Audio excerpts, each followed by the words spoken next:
Amadwa upon you, O Jerusalem, stand and face Jerusalem.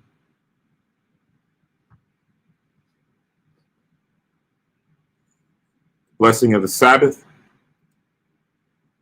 Barakatah Yahweh, Ba'ashem Yahweh Shai, Asherah, Natan Lenawa, HaShabbath, Ba'Shalawam, Tawada, Amen.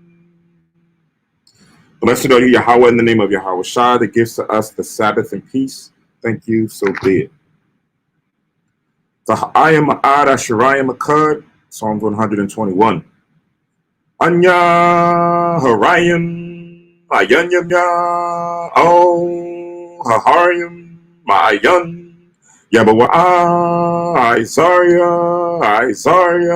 Yabawa'a Mayahawa Shai Shah Shemayim Wa'aratiza La'a Yanathan Bamawat Regalia Yala'a Yanawam Shashamarka Hana La'a Yanawam Wala'a Yayasham Shashurama Yashirallah Yahweh Shamaria Yahweh Tazalia I'll Yam Yam Ya Yawamum Hashamash La'a Hakaya Wayarat La'a Balayala Yahweh Yashamaria Makau Ra Yashamar Napasha Yahweh Yashamar Hawalakya Wabawa'aya Ma'aitha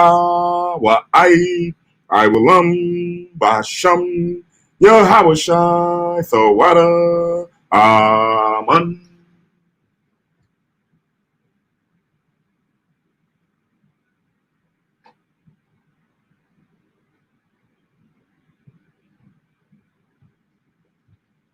Psalms 121. I will lift up mine eyes into the hills, from whence cometh my help. My help cometh from the Lord, which made heaven and earth. He will not suffer thy foot to be moved. He that keepeth thee will not slumber. Behold, he that keepeth Israel shall neither slumber nor sleep. The Lord is thy keeper, the Lord is thy shade upon thy right hand. The sun shall not smite thee by day, nor the moon by night. The Lord shall preserve thee from all evil. He shall preserve thy soul. The Lord shall preserve thy going out and thy coming in from this time forth and even forevermore. Hashem Yahushua, the water Amen. Shema Yashrela, hear O Israel. Shema Yashrela, Yahweh, Allah Hayanawa, Yahweh, Echad. Shema Yashrela, Yahweh, Allah Hayanawa, Yahweh, Echad. Shema Yashrela, Yahweh, Allah Hayanawa, Yahweh, Echad. Deuteronomy 6 and 4. Hear, O Israel, the Lord our power is one Lord. Hashem Yahushua, the water Amen. Tapala Yahweh, the Lord's Prayer.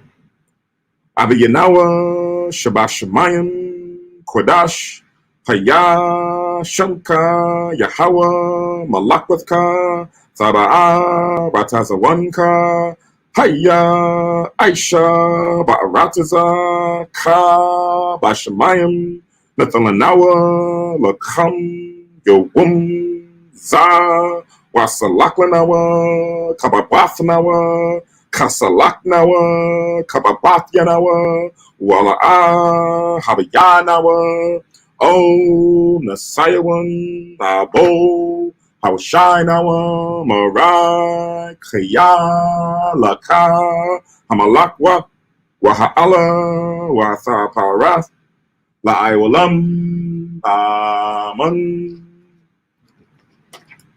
Matthew chapter 6 and verse 9. After this manner, therefore, pray ye, Our Father which art in heaven, hallowed be thy name, thy kingdom come. Thy will be done in earth as it is in heaven. Give us this day our daily bread, and forgive us our debts as we forgive our debtors. And lead us not into temptation, but deliver us from evil. For thine is the kingdom and the power and the glory forever. Amen. Ha'ai Shara Matazawath, 10 Commandments. La'ah, Yahaya, Laka, Alahayim, Akaryim, Alpanya. La'ah, Ta'aisha, Laka, Pasol, Wala'ah, Ta'ibadam. La'ah, Talakwaka, Shamwa, Yahawah, Alahayaka, Lashua. Zakar, Ath, Hayawum, Hashabath, Lakodashwa. Kabad, Abiaka, Wa Amaka. La'ah, Taratazak, La'ah, Sana'at, La'ah, Taganab, La'ah, Ta'ina, Shakur, La'ah, Takamad, Ko, Asherah, Lara'ayaka, Aman. Exodus 20:3. Thou shalt have no other gods before me. Thou shalt not make unto thee any graven image or any likeness of anything that is in the heaven above, or that is in the earth beneath, or that is in the water under the earth. Thou shalt not bow down thyself to them, nor serve them. For I, the Lord thy God, am a jealous God, visiting the iniquity of the fathers upon the children, unto the third and fourth generation of them that hate me, and showing mercy unto thousands of them that love me and keep my commandments. Thou shalt not take the name of the Lord thy God in vain, for the Lord will not hold him guiltless that taketh his name in vain. Remember the Sabbath day to keep it holy. 6 days shalt thou labor and do all thy work, but the seventh day is the Sabbath of the Lord thy God. In it thou shalt not do any work, thou, nor thy son, nor thy daughter, thy manservant, nor thy maidservant, nor thy cattle, nor thy stranger that is within thy gates. For in 6 days the Lord made heaven and earth, the sea, and all that in them is, and rested the seventh day. Wherefore the Lord blessed the Sabbath day and hallowed it. Honor thy father and thy mother, that thy days may be long upon the land which the Lord thy God giveth thee. Thou shalt not kill, meaning murder. Thou shalt not commit adultery. Thou shalt not steal. Thou shalt not bear false witness against thy neighbor. Thou shalt not covet thy neighbor's house. Thou shalt not covet thy neighbor's wife, nor his manservant, nor his maidservant, nor his ox, nor his ass, nor anything that is thy neighbor's. By Hashem Yahushua, the water Amun.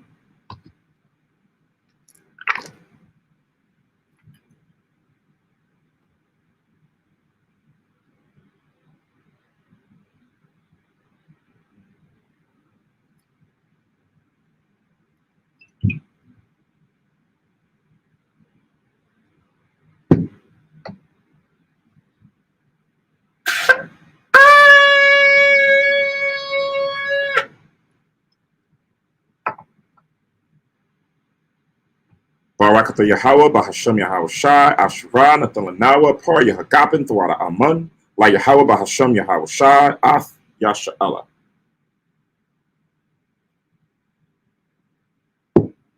English translation. Blessed are you, Yahweh, in the name of Yahushai, or the Most High, in the name of Christ, that gives to us the fruit of the vine. Thank you, so be it.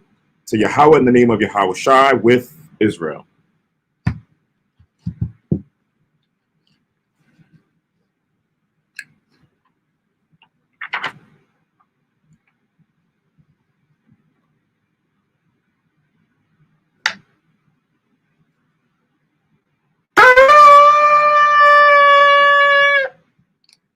I madwa upon you on Jerusalem, stand and face Jerusalem.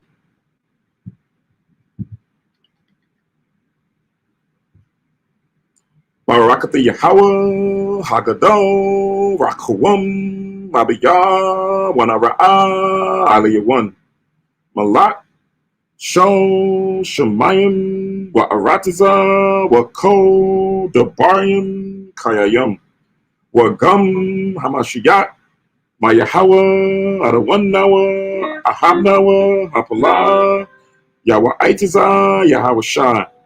Zakarnawa, Yahweh, Barataza 1, Aimka, Yasha'ala, Izarnawa, Bana, Wasa, Yasha'ala, O, Nanawa, Yum Yun, Aitha, Kayawumyum, Makwadum,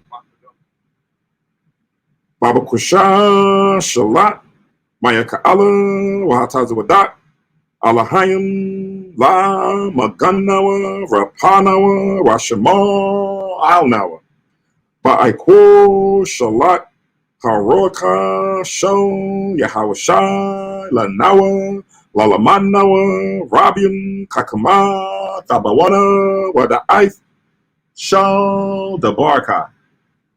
Bahasham Yahawashai, for water from Yad wa Iwalam. Amen. English translation. Blessed are you, Yahweh, the great, merciful, mighty, terrible, most high power, King of heaven and earth, and all things living. And also the anointed from Yahweh, our Lord, our friend, the wonderful counselor, Yahweh Shai. Remember us, Yahweh, favorably, your people Israel. Help us build and gather Israel. Most high, we beg you, right now, like the days of old. Please send Michael and the righteous powers to protect us, heal us, and watch over us. Mainly send the spirit of Yahweh Shai to us to teach us much wisdom, knowledge, and understanding of thy word. In the name of Yahweh Shai, thank you always and forever. So be it. Blessed are you, Yahweh, in the name of Yahweh Shai that gives to us the law. Barakatah Yahweh, Ba'ashem Yahweh Shai, Asherah, Nathalanawa, Hatharah. Blessed are you, Yahweh, in the name of Yahweh Shai that gives to us light to see. Barakatah Yahweh, Ba'ashem Yahweh Shai, Asherah, Nathalanawa, Awo, Lara Awa. Blessed are you, Yahweh, in the name of Yahweh Shai that gives us the rams on the call of people. Barakatah Yahweh, Ba'ashem Yahweh Shai, Asherah, Nathalanawa, Koran, Ha'ayo, Lakwara, Ha'ain. Blessed are you, Yahweh, in the name of Yahweh Shai that gives to us the olive oil to anoint Israel. Barakatah Yahweh, Ba'ashem Yahweh Shai, Asherah, Nathalanawa, Hasheman, Zayath, Lamashak, Yasha Allah. Shabbat, be seated.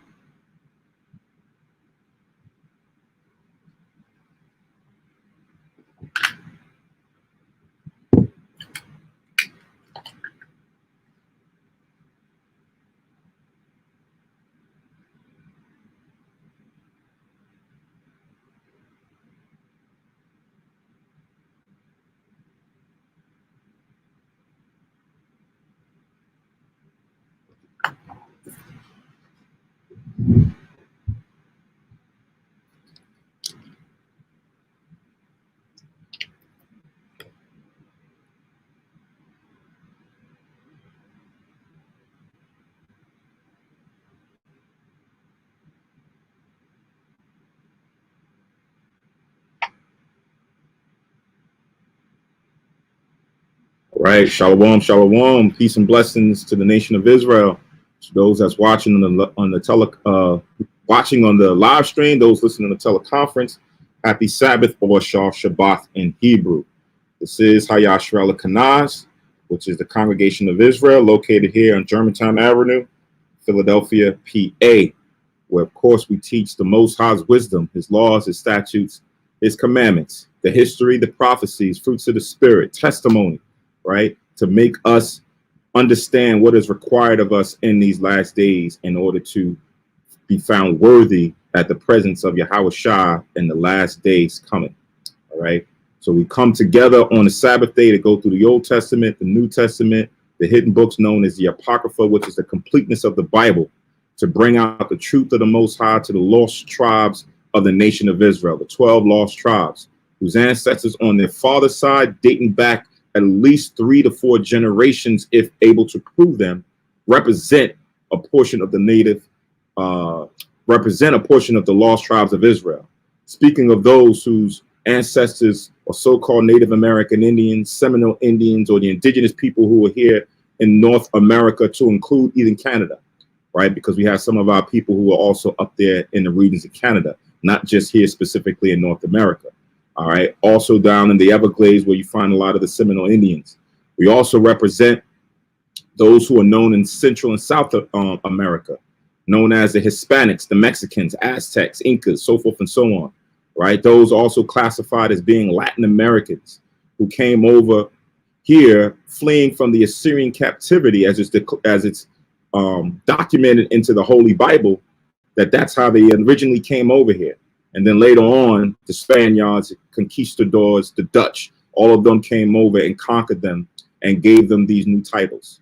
And then lastly, those who came over here in the transatlantic slave trade, known today as the Negroes, right? So-called Black Americans, all right, who's also scattered through North, Central, and South America coming over in the diaspora, right? Again, this is on your father's side, dating back 3 to 4 generations, if you are able to prove it, right? Because sometimes you may not know who your father is or what your family tree is.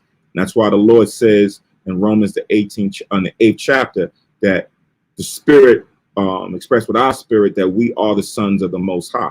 I'm paraphrasing, meaning that if your spirit accepts this, right? Like Christ said in St. John 10, my sheep hear my voice. If your spirit is in tune with everything that's being brought forth from out of the Bible, then most likely you have a strong chance of being one of the inhabitants of ancient Israel, a descendant of that nation, and still now brought back here again in these last days.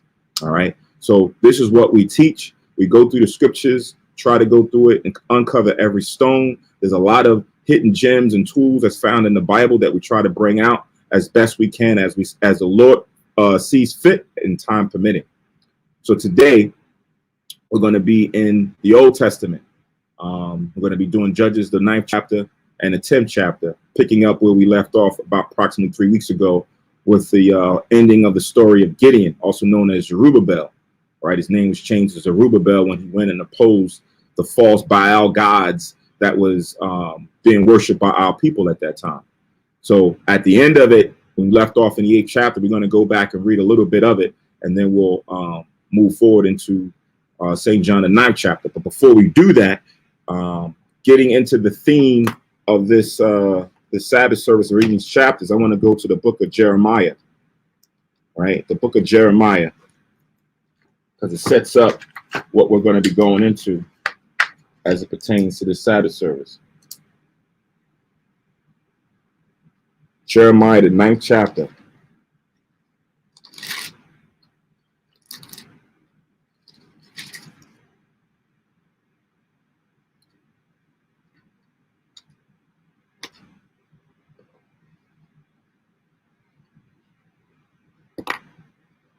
All right. I'm going to start at verse 1. Jeremiah chapter 9, verse 1.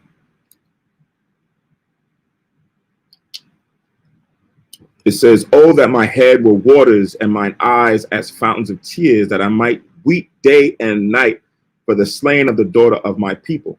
So what Jeremiah is articulating here is that he doesn't have enough tears or water in his body to mourn for the losses and the atrocities that's happening to the nation of Israel, because it's happening so rapidly. So what he's seeing at that time, and then what he's also seeing in the future, based on the prophecies that the Most High has given him, there's a lot of mourning and anguish and pain and death that he's seeing. So what he's articulating here is being able to have the ability to mourn and cry for everyone, right? This is Jeremiah chapter 9 and verse 1. It says, "Oh, that my head were waters and my eyes as fountains of tears, that I might weep day and night for the slain of the daughter of my people. Oh, that I had in the wilderness a lodging place of wayfaring men, that I might leave my people and go from them, for they be all adulterers and an assembly of treacherous men." Right? Sometimes you want to just break away and get away from the monotony. It's so much death and pain and thievery and things that's going on around you at times that you wish you just had a way to just get away easily, right? Like how people talk about they have summer homes and beach houses where they can just get away from the city or get away from the monotony. But in this case, it's not for vacation. It's just get away from the slaughtering that's happening to our people. Again, it says in Jeremiah 9 and 2, "Oh, that I had in the wilderness a lodging place of wayfaring men, that I might leave my people and go from them, for they be all adulterers, an assembly of treacherous men." And when it's talking about adulterers here, it's not talking about physical adultery. It's talking about spiritual adultery, or spiritual fornication, following after the customs or the practices of other nations and gods, right? Outside of what the Most High wants us to do. Verse 3, "Oh, they bend their tongues like they bow for lies, but they are not valiant for the truth upon the earth, for they proceed from evil to evil, and they know not me, saith the Lord." Right? So that was the theme that I took away, put that in there, evil to evil, because when you are established or you are founded or rooted in evil, evil is only going to beget more evil. It's only going to beget more wickedness or more treachery, right? It's like it tells you in Galatians 6 and 7, you reap what you sow. The Most High is not mocked. He's not going to allow it to continue on without rendering or giving you a recompense based on that evil that you've done. So that's what it's saying here. For they proceed from evil to evil, and they know not me, saith Yahweh. Take ye heed every one of his neighbor, right? So you got to be very careful and pay close attention to those who are around you, those who are of your family, as well as those who may just be direct neighbors within your nation of people, even the heathen. You got to be careful about everybody, right? It says, take ye heed every one of his neighbor, and trust ye not in any brother. You can't put full all-out confidence in anybody. That's what it says. Trust ye not in any brother. What does this mean? Does this mean that those who are laboring with you side by side, you can't put your trust in? No, it's meaning don't count anybody 100% like Yahushua, right? Can't count anyone like that. You look at the disciples who rode with Yahushua. Peter appeared to be one who was going to be a stand-up gentleman, a stand-up disciple. But when he was put to the test, when opposition and conflict came, he denied Yahushua. Now, what happened if this was truly dependent upon Peter, life and death, and Yahushua relied on him? He'd have been left out there. So you can't put your trust in any brother. Your trust, your 100% confident trust has to go into the Most High in Christ, right? So that means that those who are with you, you got to always be careful and watch out to make sure that they don't slip. And if they do, you correct them, right? It says, take heed everyone his neighbor, and trust ye not in any brother. For every brother will utterly supplant, and every neighbor will walk with slander. Does this mean that everybody in the truth is going to do that? Does this mean that Hanabiah is out there slandering me and lying on me right now? No, it's not talking about that. It's saying, though, that everyone has a root of evil in them, right? Has something in them that may give in to that temptation of lust to go and do certain things like that. But as we are led by the Spirit, we are not held in dominion to sin to go and do those things.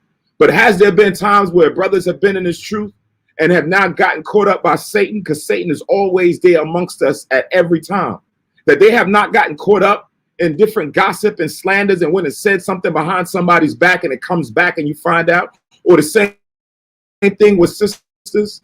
Has that not happened from time to time? Yes, it has happened from time to time. I've bear witness to it as soon as I came into the truth, that men was arguing and bickering and going back and forth about things that was said behind, and this person said this and that, right? Was this every brother? No.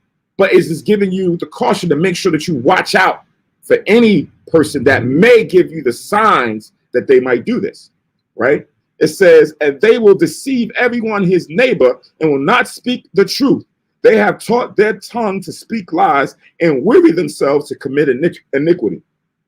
So this is definitely those who are out in the world, right? We know this for sure, that everybody has this in them, that they do this so cavalierly, like just so commonly. It's easy to just go out there and speak on someone and slander their name and embellish just for the sake of either bigging yourself up or making you look good in someone else's eyes, or just to tear them down because you may not like them, right? So that seed, that wicked root of seed that started from Adam, it's all the way up until now, and it's up to us to try to get that out of our system, to kind of walk in the footsteps of Yahushua day by day and not let that surface back up, right?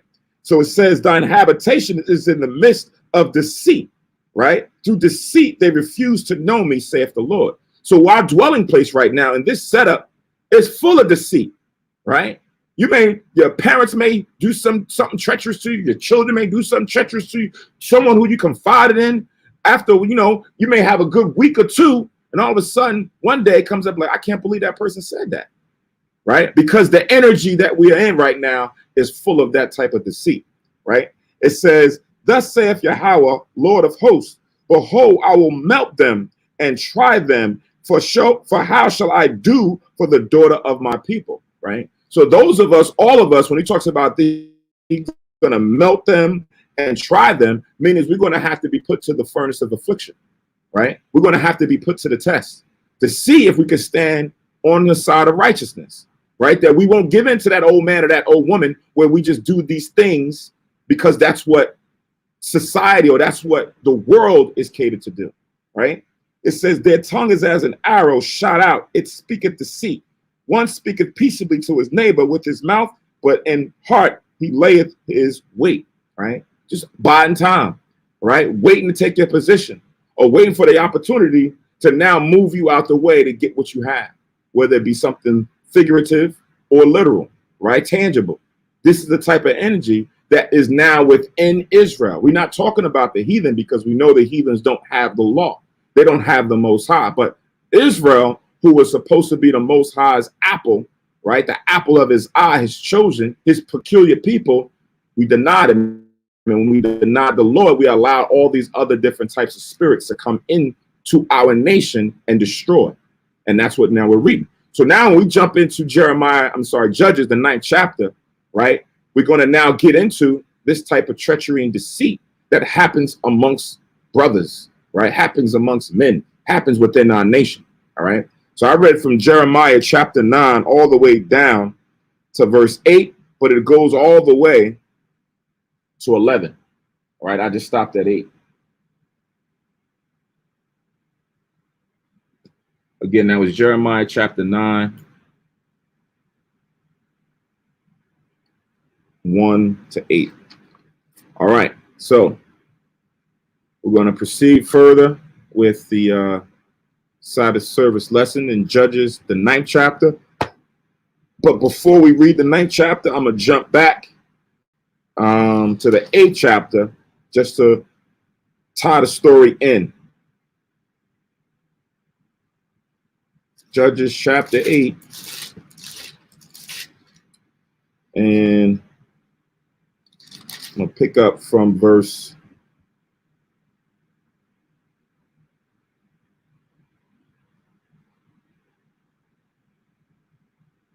29. All right. So this is Judges chapter 8 and verse 29. Is the sound good on the live stream? Anyone could just type "con." So I know sometimes it says it's low. Can everyone hear clear? If so, just please type "con" in the chat group.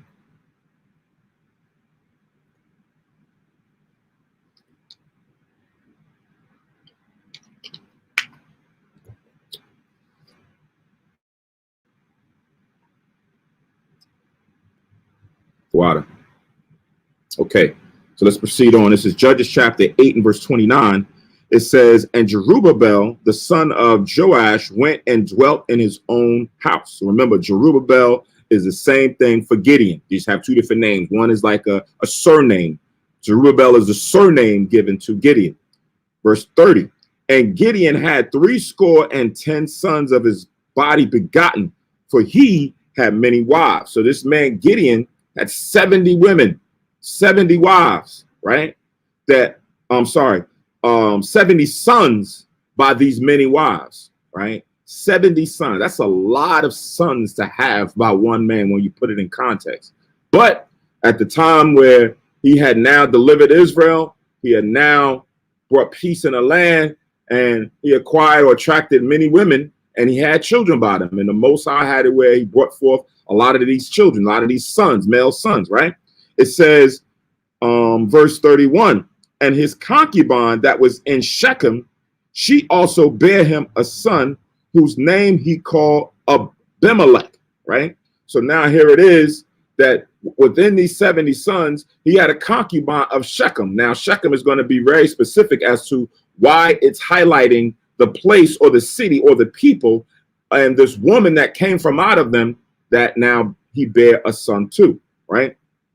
Verse 32, and Gideon, the son of Joash, died in a good old age and was buried in the sepulchre of Joash, his father, in Ophrah of the Abiezrites. And it came to pass as soon as Gideon was dead that the children of Israel turned again and went a-whoring after Baalim and made Baal Bereth their god, right? Which is a common theme in Israel, that once you have a righteous ruler or a leader that has been set up, he's there to make sure that he governs the people righteously. And once that person dies, there's no one to fill his shoes, and there's a void, and Israel just is left to themselves to just go off a horn. Happens time and time again. Verse 34. And the children of Israel remembered not Yahweh their power, who had delivered them out of the hands of all their enemies on every side. So, of course, we forgot the Lord, which meant not just forget God, but forgot the keeping of his commandments, right? It says, neither showed they kindness to the house of Jerubbaal, namely Gideon, according to all the goodness which he had showed unto Israel. So at the time when he was alive, favor was shown, right? He was a person well respected. His family was well respected. But after he died now, and time goes on, he's not there. The respect for him dies off. And no one gives any more a favor or shows any more favor to the house of Jerubbaal, meaning that whole household. Anyone that carried his name, such and such Bun Gideon, meaning son of Gideon, right? Or son of Jerubbaal, that fell off. So now Israel is in a dark state where they're now following and serving after these other gods. But the storyline picks up with these 70 sons and the one that came from this woman that came from Shechem. And we'll get into who this person was, right? So this is Judges chapter 9 and verse 1. It says, and Abimelech, the son of Jerubbaal, went to Shechem unto his mother's brethren and commanded with them, Salah, and communed with them, and with all the family of the house of his mother's fathers, saying, right? So here it is, Abimelech, who was the son born of the concubine or the heathen woman, went and left from where they was at in the region where his father's house was and went to his mother's side of the family, meaning his mother's father's family, right? Which was not Israel, right? So now he goes and communes with them and with all the family of the house of his mother's father, saying, speak, I pray you, in the ears of all the men of Shechem, whether it is better for you, either that all the sons of Jerubbaal, which are 70 persons, reign over you, or that one reign over you. Remember also that I am your bone and your flesh, right? So now you see this context here as far as for bone and flesh. You see this a lot in the scriptures, going all the way back to the book of Genesis, the 2nd chapter with Adam and Eve, when the Most High took a rib out of Adam, right? And then it was Eve that was now chosen to be his wife. Most people look at that as being literal, but it's not, it's figurative, right? Bone and flesh is now speaking about kinfolk, your kindred, people that was from within your nation, right? That's why you'll see this during that time. You'll see it being referenced here. You'll see it being referenced during the time of Laban, when Jacob went to go get a wife. When he was trying to get his wives, Laban referred to him as also bone and flesh. King David referred to the tribes as his bone and his flesh, right? Here is being used in the same manner. Same thing in the New Testament as well. So it's good to get these precepts, understanding context when you're reading the Bible, to distinguish between things that are literal and things that are just figurative, right? So here we know bone and flesh is speaking about your kindred. So now what Abimelech is doing is going back to the families of the heathen and then now putting out a declaration to ask them, would they rather have these 70 sons who are Israelites rule over them, or have one individual who comes from out of their family because he now comes from his mother, right? Or one rule over them being him.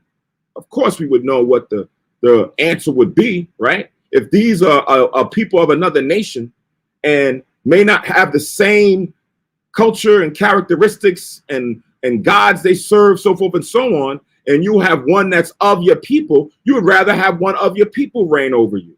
And this is what he's trying to convince the people that's on his mother's side in order to now choose him to be the new ruler over them, so that he can now go and start conquering and ruling over different areas, right?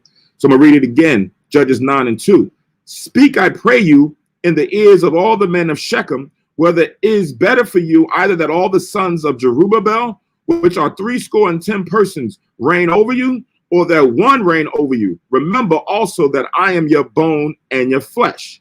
And his mother's brethren spake of him in the ears of all the men of Shechem all these words, and their hearts inclined to follow Abimelech, for they said, he is our brother. So the family that he went and spoke to, they carried that message to everybody, right? And when they carried that message to everybody, what made sense to them was, let's choose Abimelech because he is our brother. We know him, right? We know his mother. We know his mother's father and the family and the host. So we'd rather have him, right?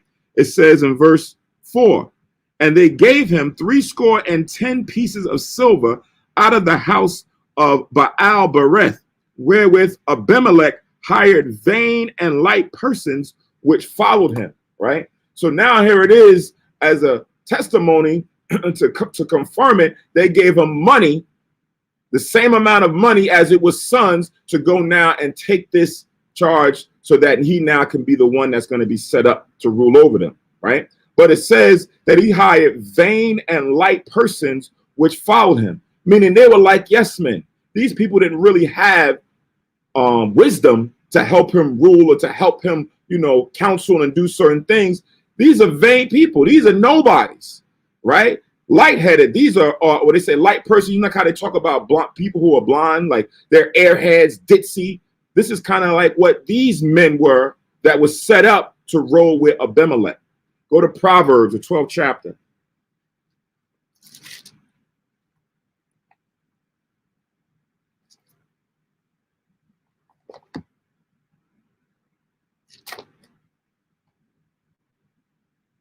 Proverbs, the 12th chapter and the 11th verse. Proverbs 12 and 11 says, he that tilleth his land shall be satisfied with bread, but he that followeth vain persons is void of understanding, right? So here it is, a person that tilleth his land or takes care of the land, planting seeds and watering it and cultivating it, that individual is very careful in a lot of different things, right? He pays attention to details, right? He has to study the times and the seasons, the air, when the rain season comes. He's a man who's meticulous, or a woman in this case who's meticulous, who understands a lot of different things. But here it says, but he that followeth vain persons is void of understanding, right? So if you always like to hang around people who don't know nothing, right, who about nothing, right, that's also a reflection on you, right? Because it says vain persons, that person who follows after them, he is void of understanding. Then it says the wicked desireth the net of evil men. A person who's evil or wicked, who don't have the Most High, is going to desire to have this type of company. They always say that you are the company you keep. Birds of a feather flock together. So if you see your circle or the people that you're around and you start looking and observing each and every one of them, and you see that that guy's wicked, that guy's a thief, he's a drug dealer, he's a whoremonger, this guy's into all kind of witchcraft and everything else, what does that say about you? Right? You got to start separating yourselves from evil individuals and then surround yourself with positive, righteous individuals so that you don't now find yourself being void of understanding, right? So now let's go back.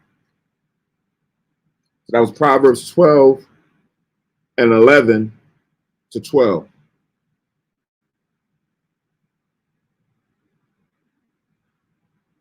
So it says, and he went unto his father's house at Oprah, we're in verse 5 now, and slew his brethren, the sons of Jerubbaal, being 70 persons upon one stone.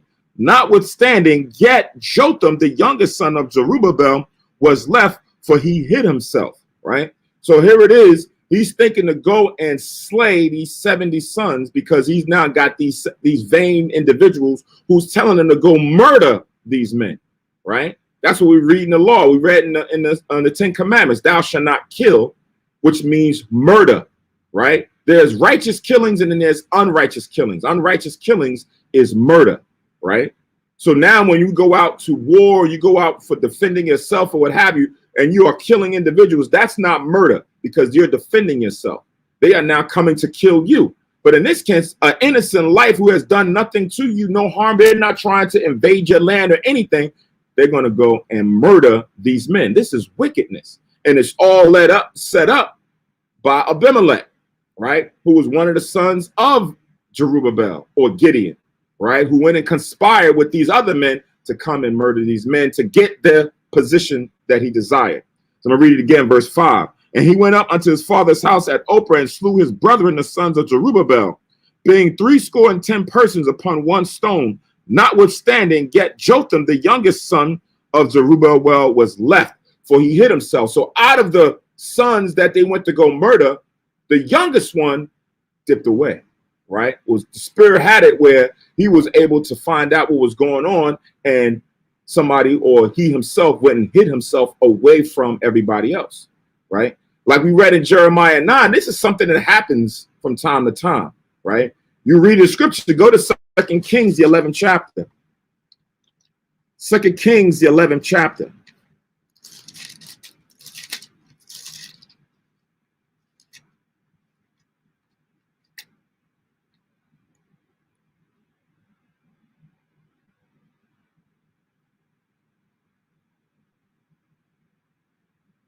Second Kings chapter 11,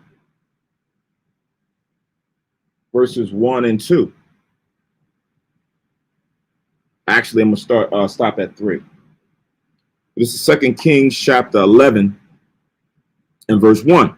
It says, and when Athaliah, the mother of Ahaziah, saw that her son was dead, she arose and destroyed all the seed royal. So out of vengeance and pain and hurt, when her son died, she went to go kill everybody else that was of the royal seed, right?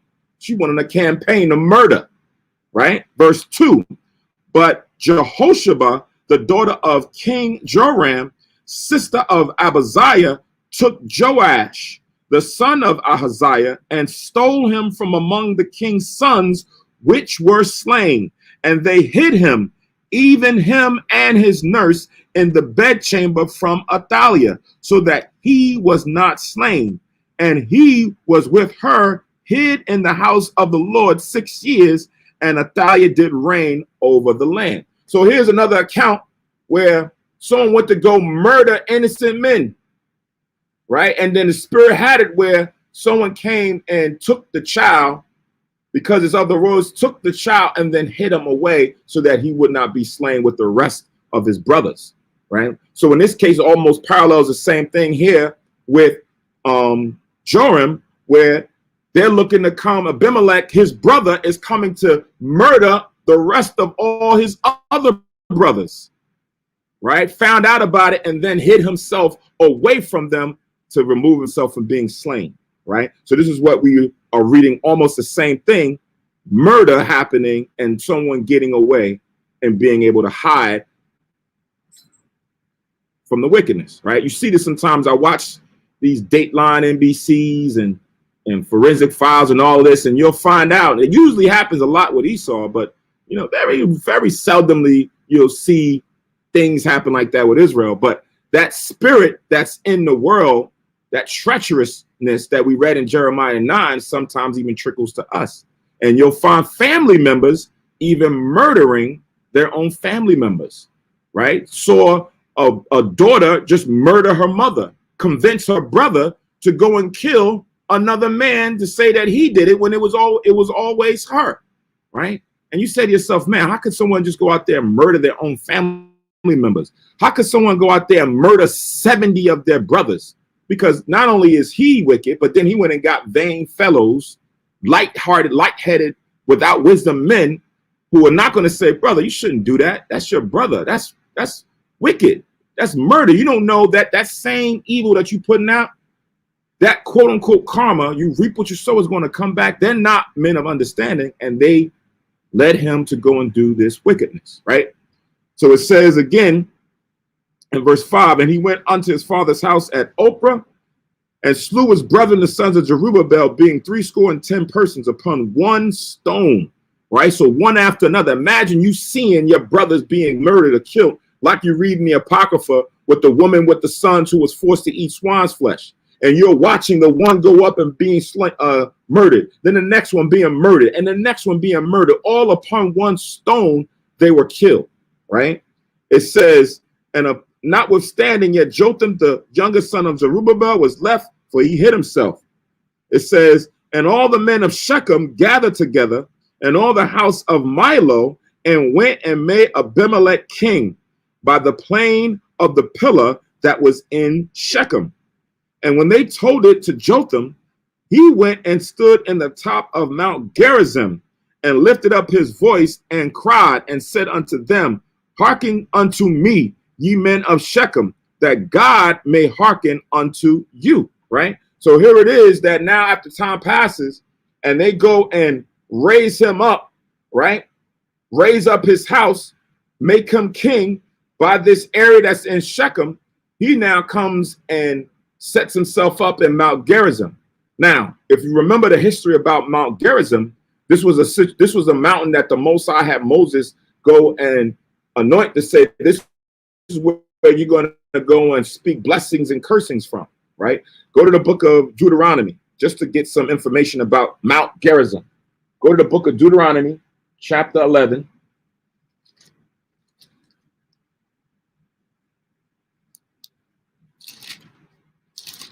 Deuteronomy chapter 11 and verse 26.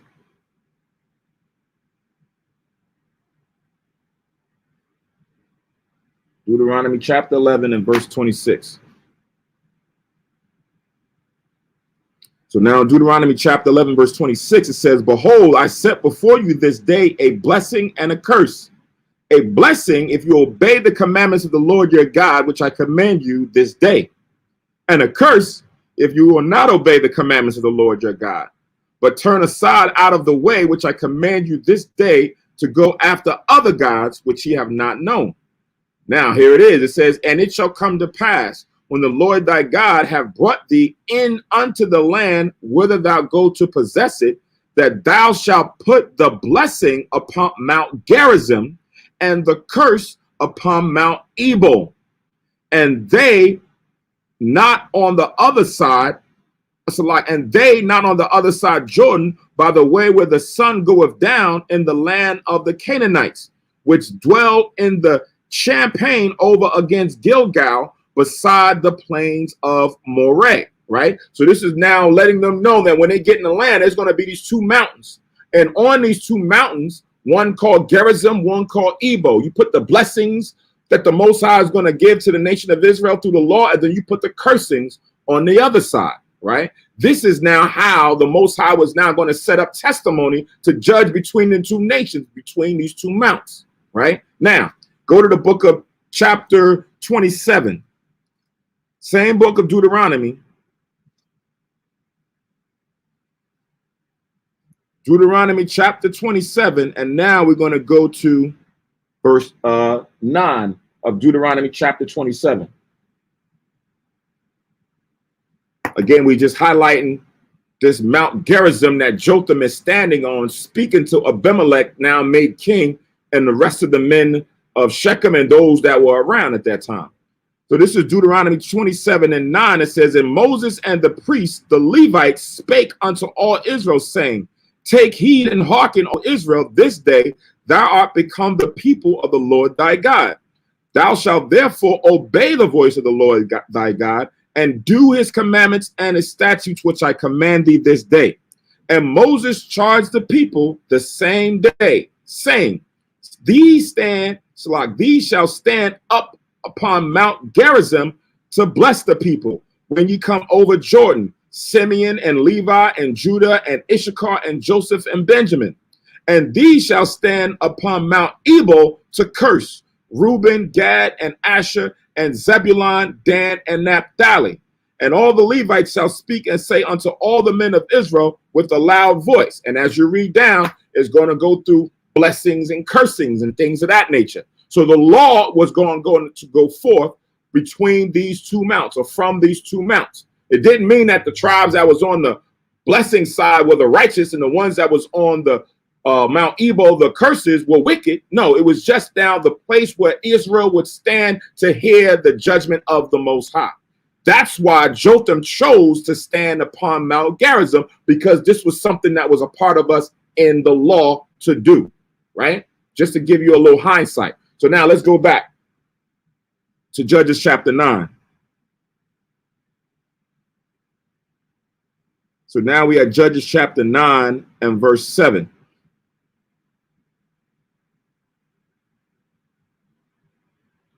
It says, and when they told it to Jotham, he went up and stood in the top of Mount Gerizim or Gerizim and lifted up his voice and cried and said unto them, hearken unto me, ye men of Shechem, that God may hearken or listen unto you. The trees went forth on a time to anoint a king over them. And they said unto the olive tree, reign thou over us. Right? And so now he's going back in time in the last chapter where we read about his father, right? Because this is what they wanted to do to his father. Let's jump back to chapter 8 of Judges. 8 and verse 22. So in 8 and 22, it says, then the men of Israel said unto Gideon, rule thou over us, both thou and thy son and thy son's sons also, for thou hast delivered us from the hand of Midian, right? So they wanted to make him king. At this time, Israel didn't have a king. We didn't have a ruler that was set up over us like the other nations did. Sure, it mentions that Moses was king in Jeshurun. He was like a king, but he wasn't an anointed king by the Most High, right? We didn't have that, and this is what they wanted to have Gideon become. So it says, and Gideon said unto them, I will not rule over you, neither shall my son rule over you. The Lord shall rule over you, right? So Gideon put a stunt to that growth. He said, nah, I'm not going to go and rule over you. Neither am I going to have my son set up to rule over. The Most High is going to be the one to continue to rule over you, right? And Gideon said unto them, I would desire a request of you. And then he went into now getting certain things from them. But he did not want to be king, right? He wanted to have the Most High remain king.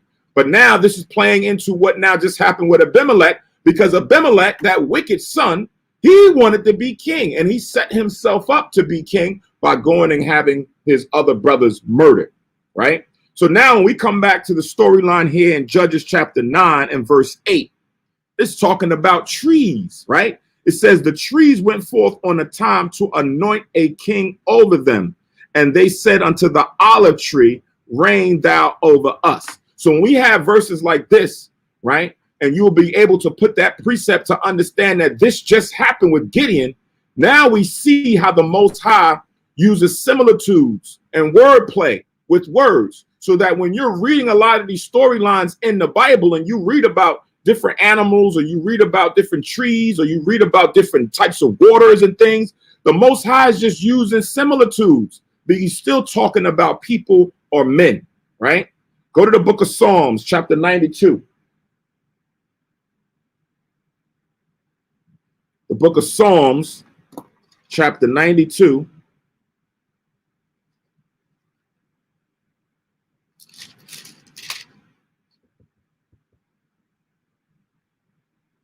And verse 12.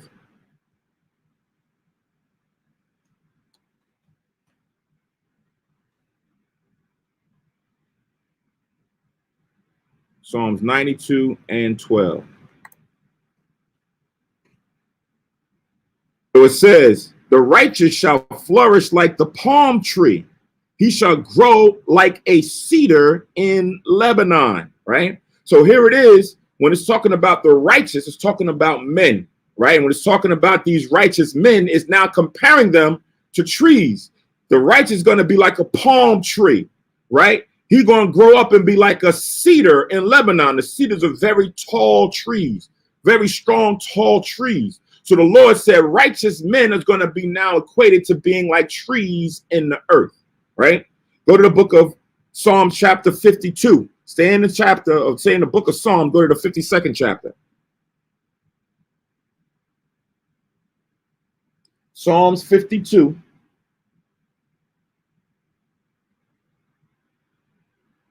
And verse 8.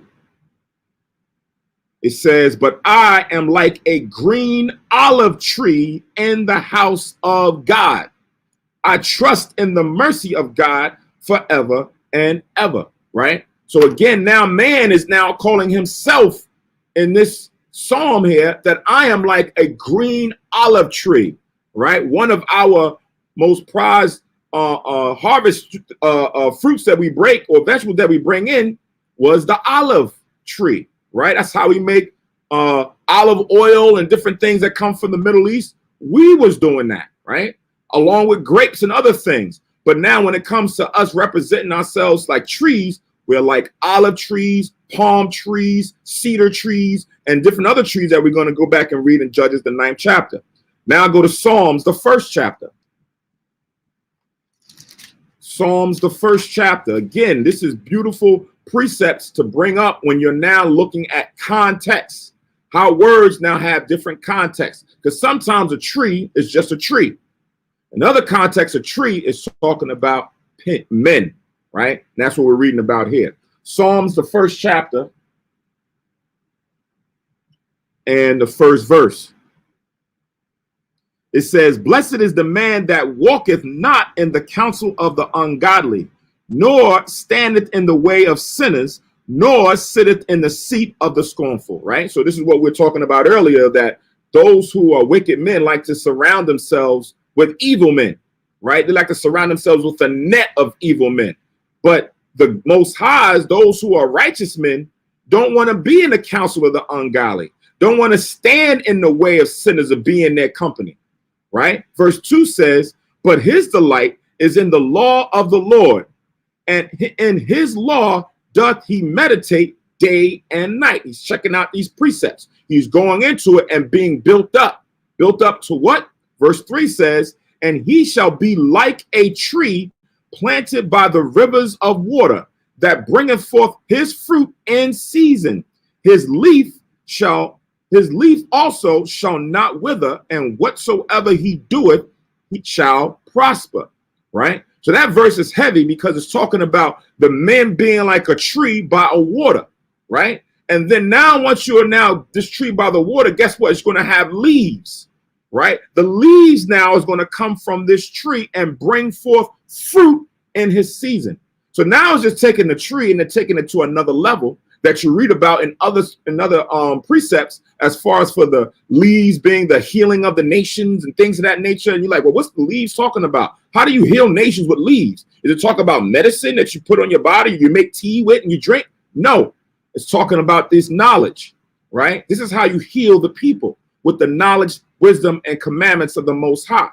That's what this person is going to do. And he's going to bring forth fruit, meaning that seed is going to get planted, and it's going to now bring forth more righteous men. And these righteous men are going to grow up and be their own trees later on, right? So again, this is talking about the trees of this parable. Go to the book of Daniel.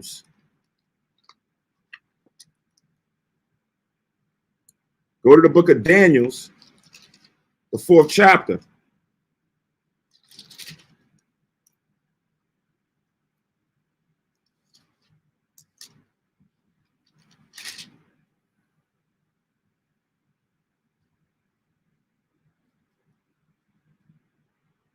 So I'm going to read this one here. I'm going to read this through, and then I'm going to give you another one. I'm going to leave that one for others to go and study on their own to kind of get the understanding. I'll give you a little bit of help on it.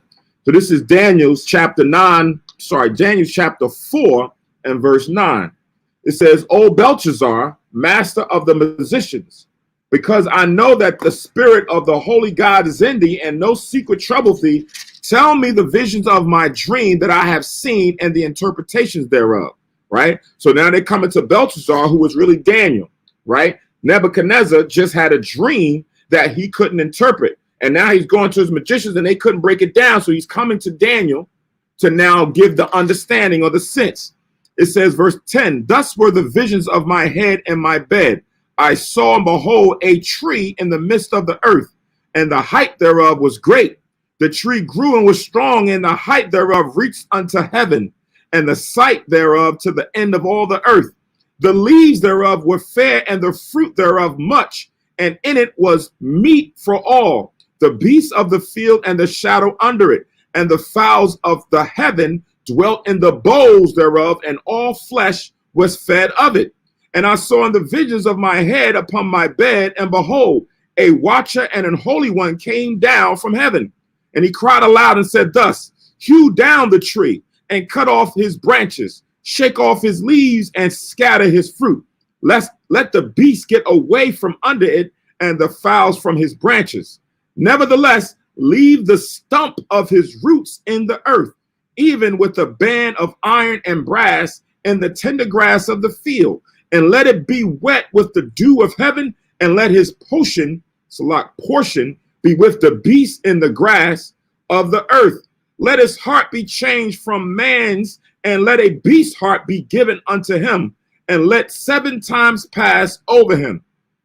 This matter is by the decree of the watchers and the man of the word of the holy ones, to the intent that the living may know that the Most High ruleth in the kingdom of men, and giveth it to whomsoever he will, and setteth up over it the basis of men. So now this is now a whole parable given about this dream that the Most High gave Nebuchadnezzar, right? Yeah, the Most High can put a dream in the heathen, and then Israel come and give the interpretation of the sense of it, right? So he went through this whole thing about trees and fruits and leaves like we just read, but Nebuchadnezzar doesn't know what it's talking about. But when you read further down, it's getting into him and his rulership and his kingdom, that it was a great kingdom and all nations was dwelling under it. And then later on, through his pride, the Most High brought him down, took him away from his kingdom, and he was left to go out into the field like an animal or a beast, right? But as we read, it said, leave the stump of his tree. So that meant that there was still a remnant of his kingdom still left. And as time went on, he was able to come back and gain rulership again after he repented of what he had done, right? And the Most High brought Nebuchadnezzar back into his power. You can further read on down from 19 to the end about just what I just broke down, how the Most High through Daniel gave the sense, and how this tree was talking about him, and how all of the destruction came and broke down his kingdom, and then later on it would come back, right? So again, these are parables that you see in the scriptures pertaining to trees, because there's a lot of them, right? Now I'm gonna give you one more to go and read on your own and see if it could be put in context based on what we've read. Write down the book of Ezekiel, the 31st chapter. Ezekiel chapter 31, verse 3 to 18.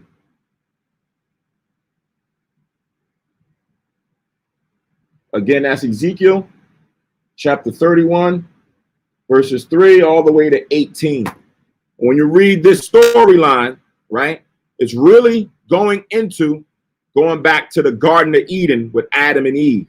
But it's now giving you a whole nother scenario of similitudes of name play, as well as now comparing them to trees, right? You can read that on your own, Ezekiel chapter 31, verses 9 to the end. And now keep that same context in play where we just read a lot of these precepts that pertain to men being as trees. And we can go through them later on in the class night to kind of go through the breakdown of it. All right. Last one, I think, is Mark chapter 8. This is the New Testament. Mark chapter 8.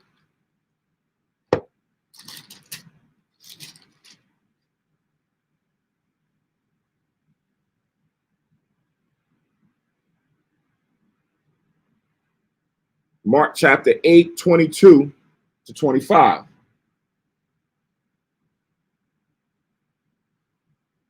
St. Mark chapter 8, verse 22, and it says, and he cometh to Bethsaida, and they bring a blind man unto him and besought him to touch him. The him is talking about Christ.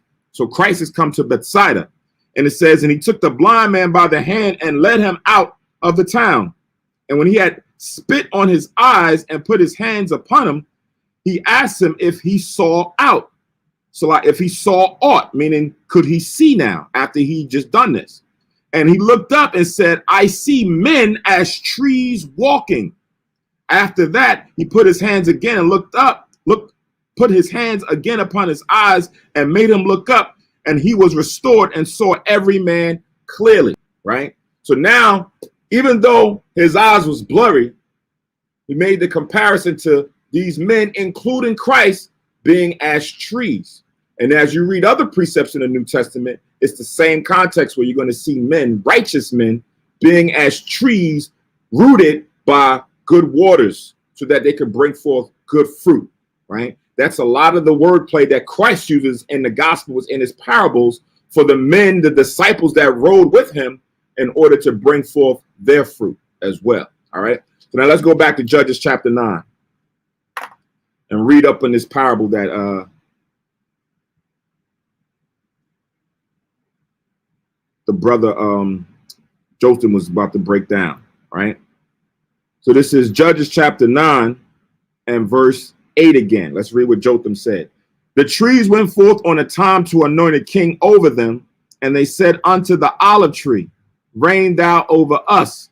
But the olive tree said unto them, should I leave my fatness wherewith by me they honored God and man, and go to be promoted over the trees? And the tree said to the fig tree, come thou and reign over us.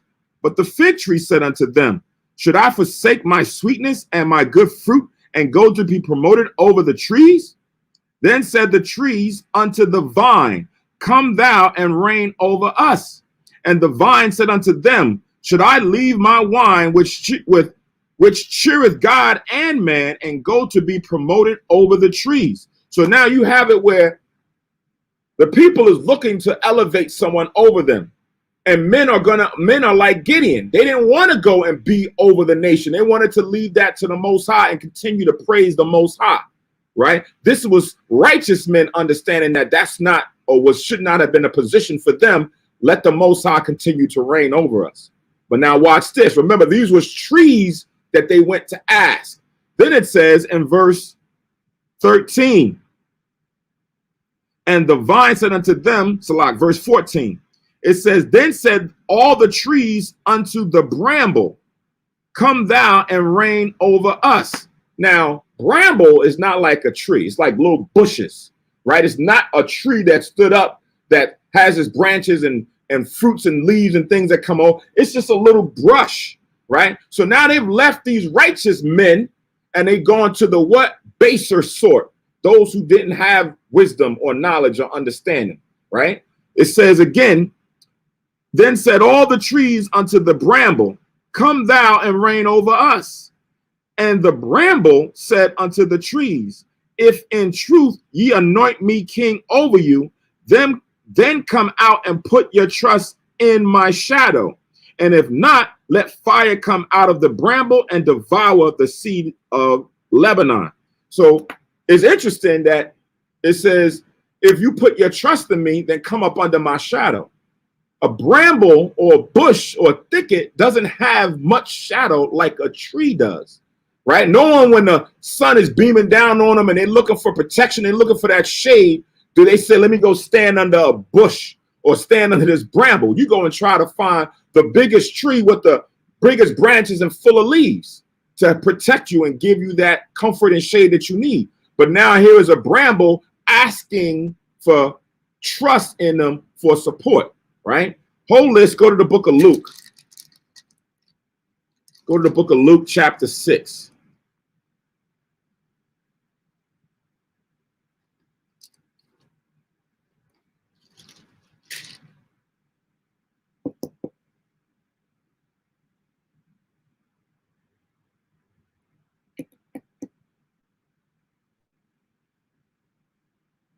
So this is Luke chapter 6 and verse 44.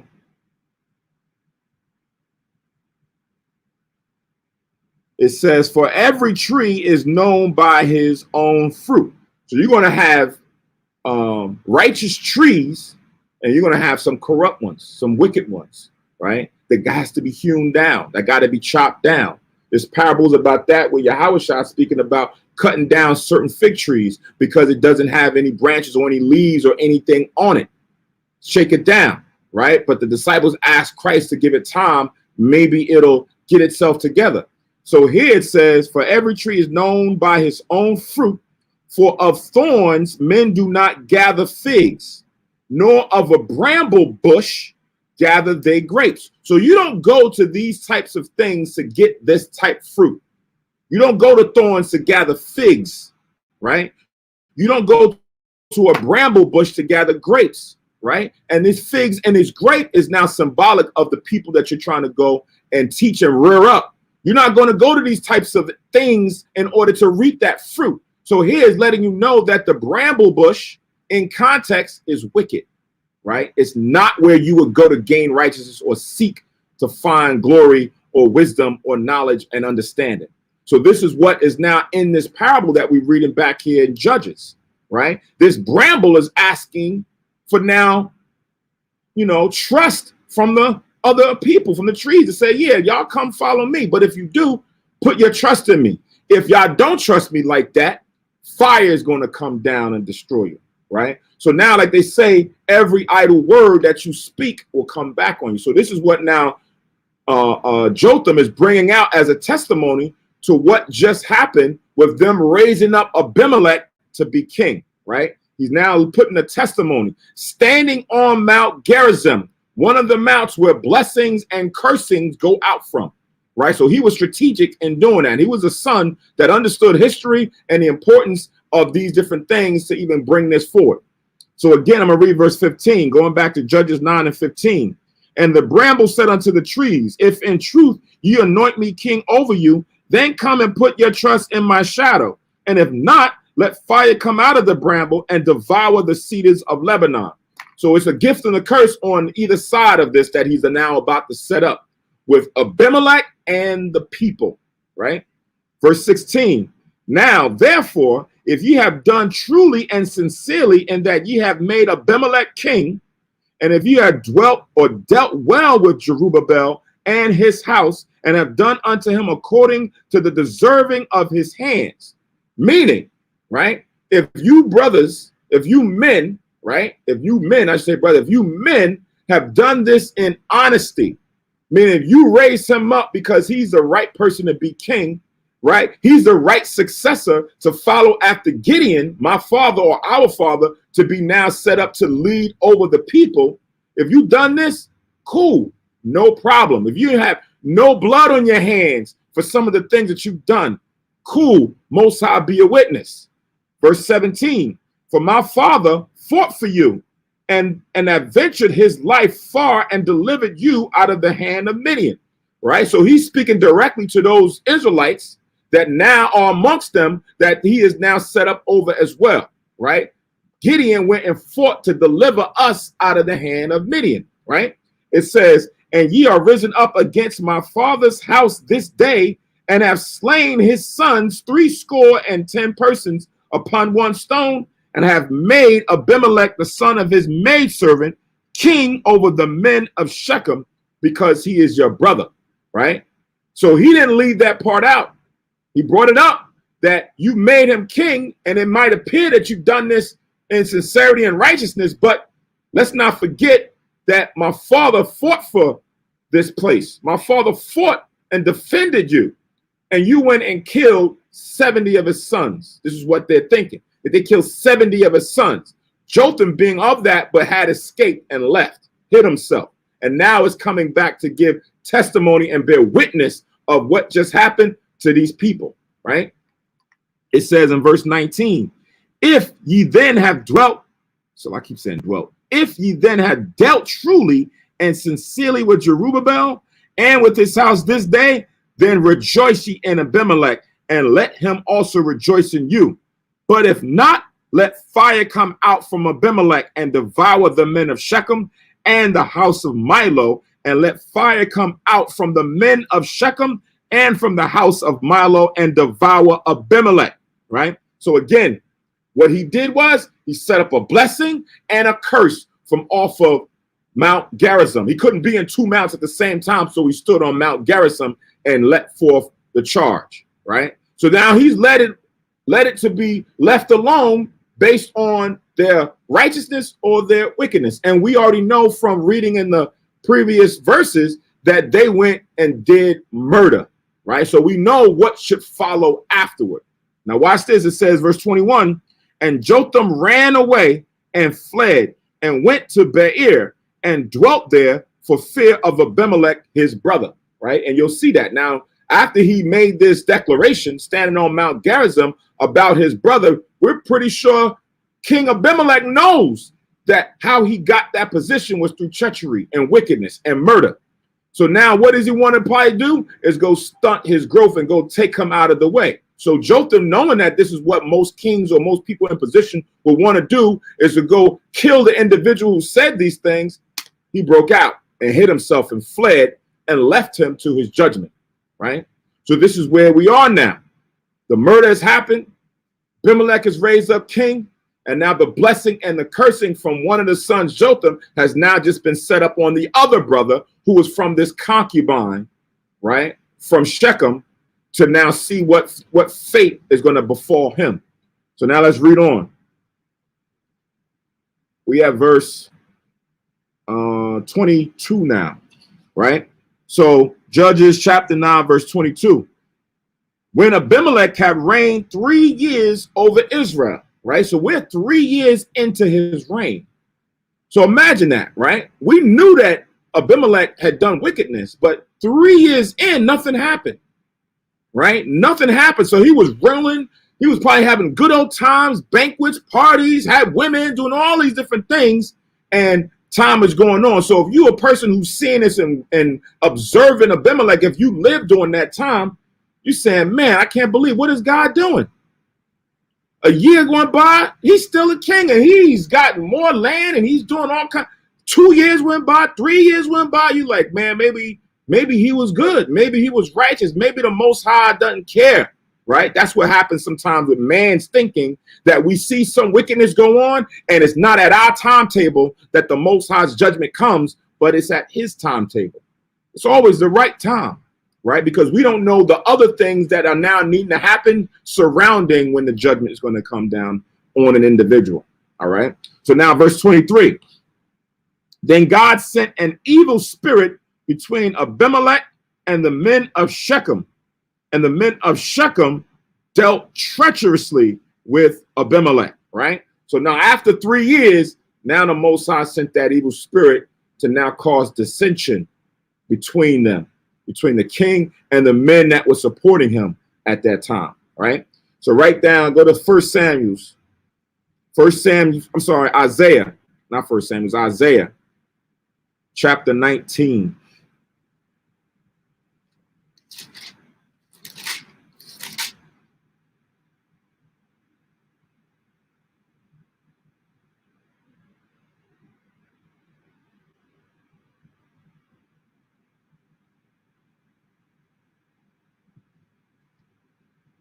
So this was a prophecy that the Most High said he would do to Egypt or Babylon in these last days. It's not talking about this ancient Egypt. We're talking about what the Most High will begin to do to Egypt or Babylon in these last days. So I'm going to read from Isaiah chapter 19, verses 1 to 3.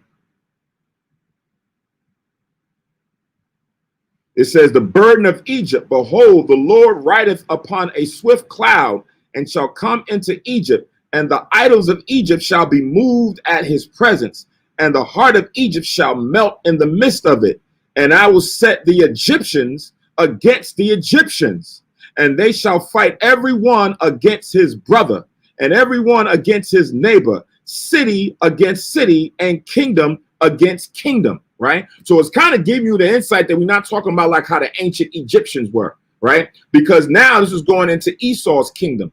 Right. Because Esau has many different populous cities. He's got United Kingdom. He's got Europe. He's got America. He's got things that's over in Australia. He has different areas and kingdoms set up. But at a certain time, the Most High is going to have it where they're going to turn against each other.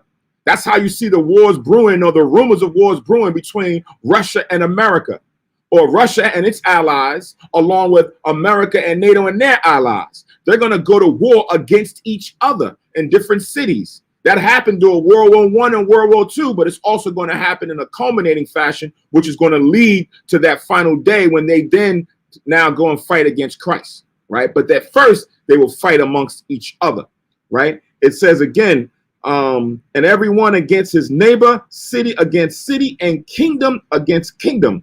and the spirit of Egypt shall fail in the midst thereof, and I will destroy the counsel thereof, and they shall seek to the idols and to the charmers and to them that have familiar spirits and to the wizards. So just like ancient Egyptian did, right? Because America is modern day Egypt. They used to look to their magicians when we saw them with Pharaoh, with Moses. They looked to their magicians to now go and do all types of witchcraft and to foretell what their fortune would be.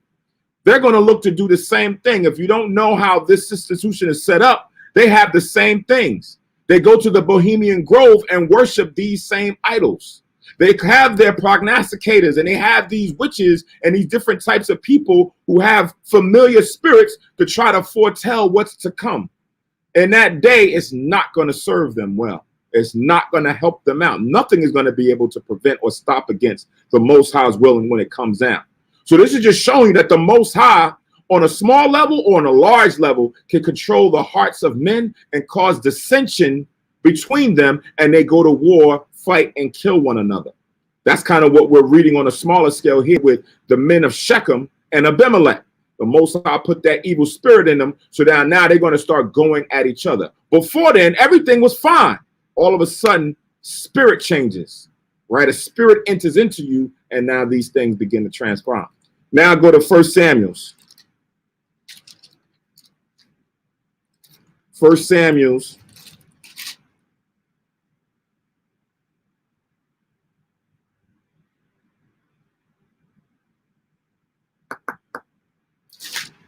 Chapter 18.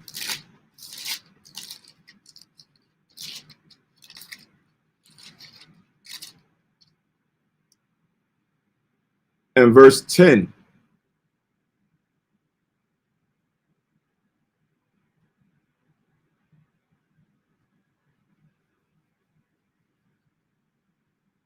It says, and it came to pass on the morrow that the evil spirit from God came upon Saul.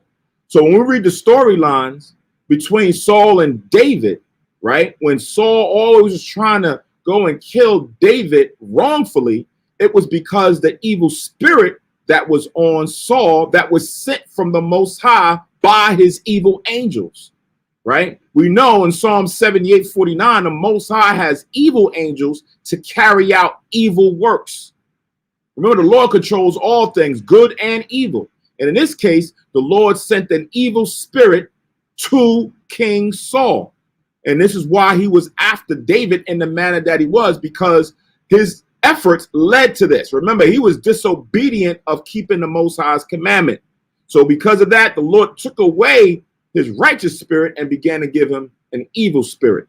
It says, and he prophesied in the midst of the house, and David played with his hand as at other times, and there was a javelin in Saul's hand.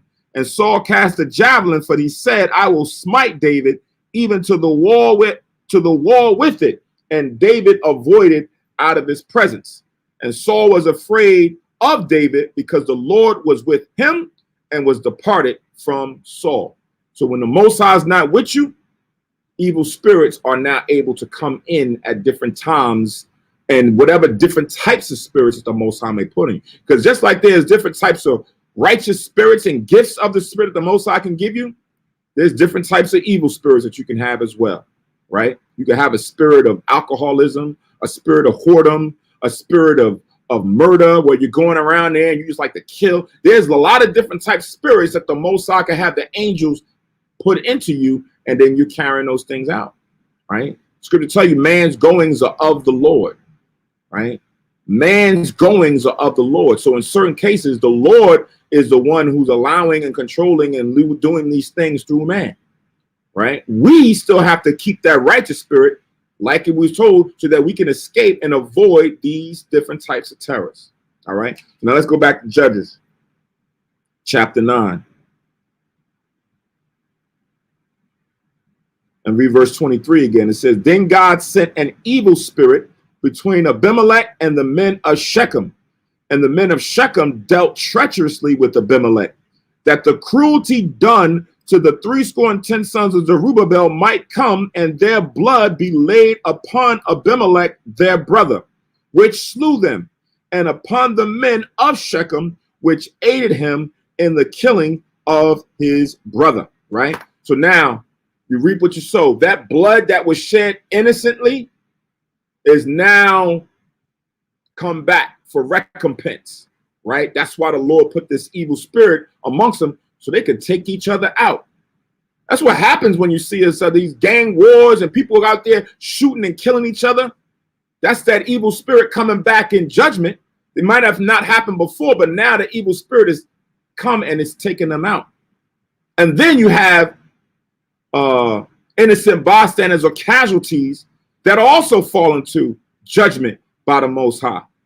These things is all controlled, right? If you have this understanding on how the Most High is calculating and doing certain things, that's what we're seeing here. He's now bringing judgment upon them to follow the testimony that Jotham had given, that now this fire now is going to come and destroy both of them. Go to 1 Kings chapter 1, 1 Kings chapter 2. 1 Kings chapter 2.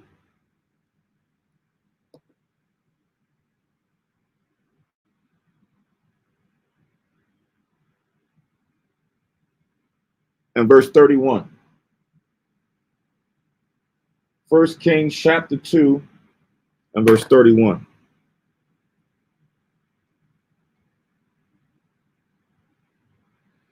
It said, and the king said unto him, talking about David, do as he has said and fall upon him and bury him, that he may take, that thou mayest take away the innocent, take away the innocent blood which Joab shed from me and from the house of my father.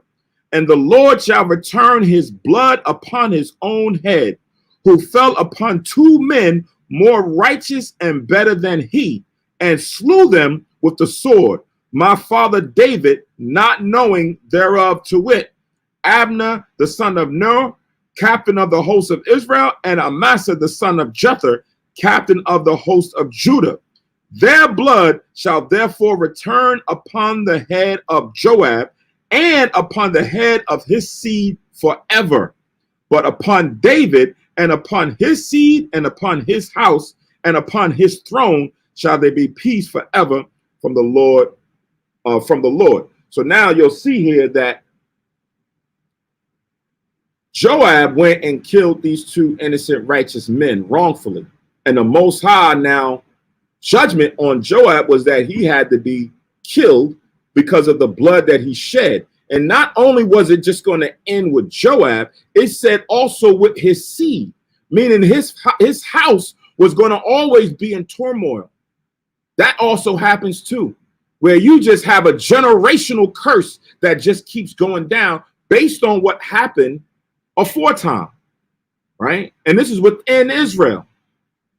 You have this happen at certain times. Sometimes the Most High will even have it where not only will you just have a curse where certain things would just be ravishing and happening to you as a family. Happened a little bit with David when, you know, he committed adultery and he had his son going, the one to rape his daughter and all kind of things. Those judgments happen too. You have also other judgments where the Most High have it where go and kill every son in his family. Go and kill everyone that pisseth against a wall. It'll use those terms, meaning every man has to die for the sin of this just happening, right? Not to say that because that man did it, that all of these now have to pay the price. No, because all of those was also wicked. They had already done some other wickedness. Now the Most High was bringing judgment at that time on the house or the family, right? That's what you got to understand on how the Most High operates and how he brings forth judgment. It could just be a man, it could be that house, or it could be generational where the Most High continues to do it because he knows the spirit. He knows what he created and how he's going to deal with those spirits, and how he's going to allow those spirits to interact or do other things to other individuals. That's kind of what you got to understand with the Most High. So that was 1 Kings chapter 2, verse 31 to 33. All right, now let's go back.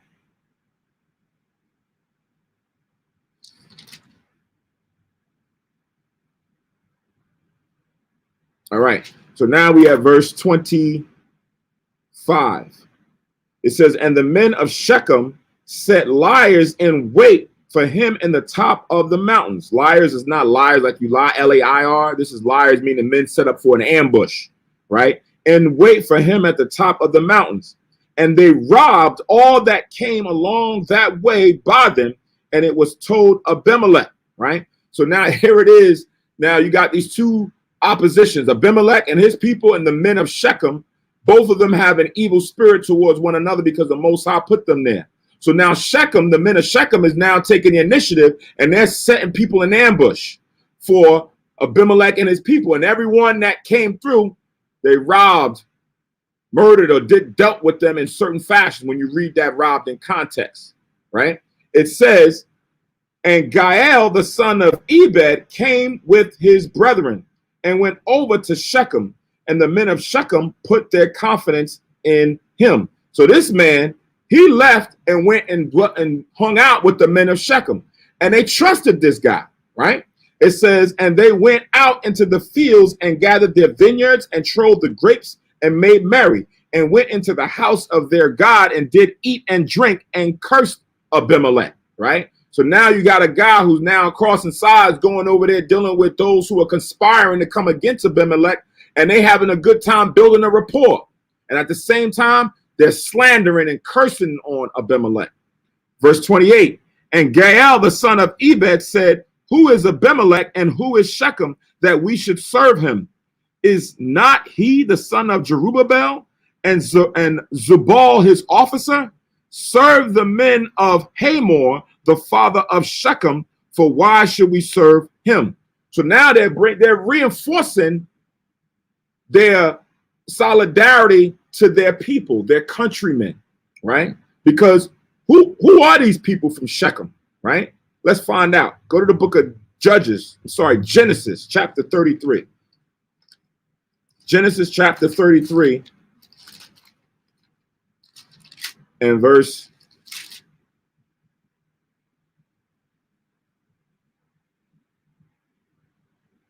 18. Let's start here. Genesis chapter 33 and verse 18. Let's get a little bit of history.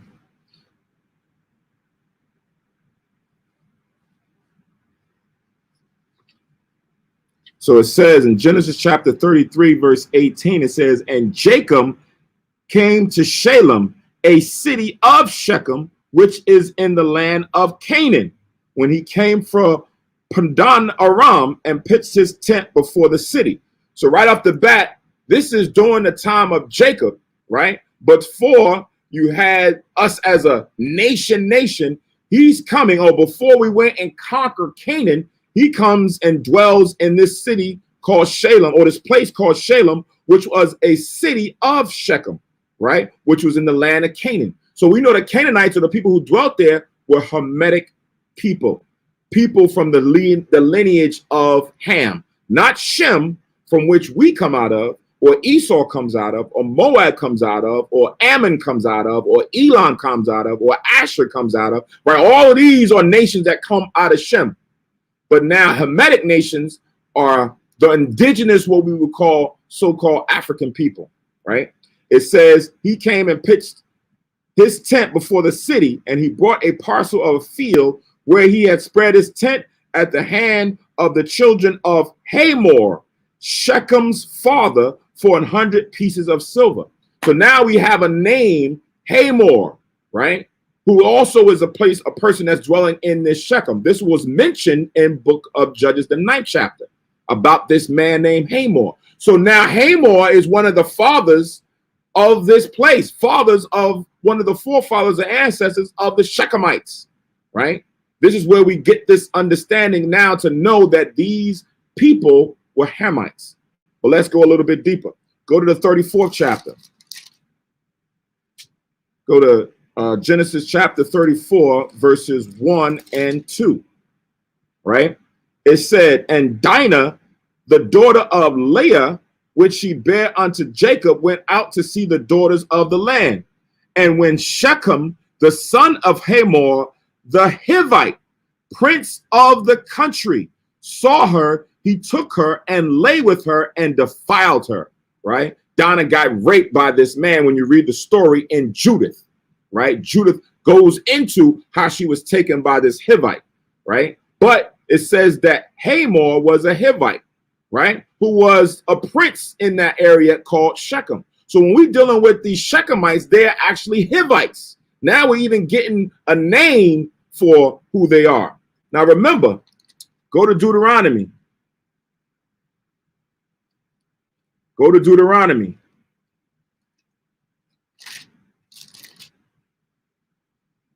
Chapter 7 and verse 1.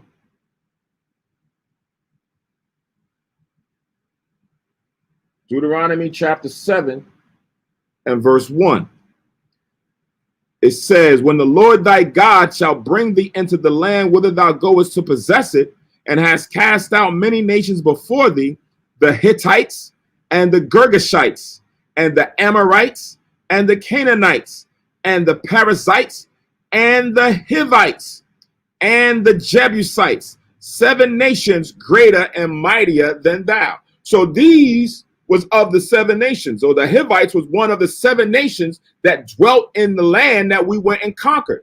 So these people that we're dealing with now, that Gideon went and had a concubine for, was a Hivite, right? And the people who he went and sided with were the Hivites. They didn't want Gideon, who was an Israelite, to rule over them.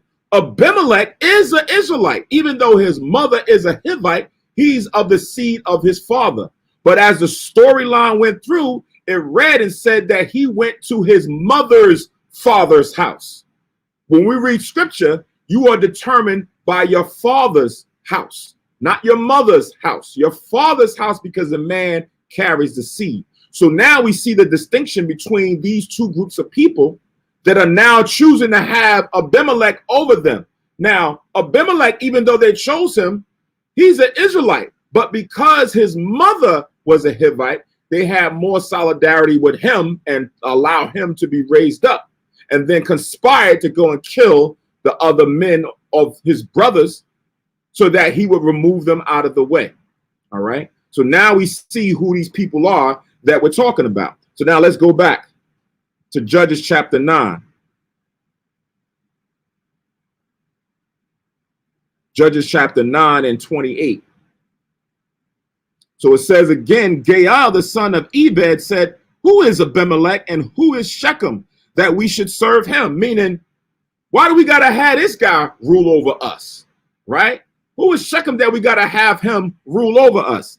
Is not he the son of Jerubbaal, meaning an Israelite, and Zebul, his officer, serve the men of Hamor, the father of Shechem, for why should we serve him? We should go and find one of our own kindred and not rely on this guy, right? Verse 29, and would to God this people were under my hand, then would I remove Abimelech. And he said to Abimelech, increase thine army and come out.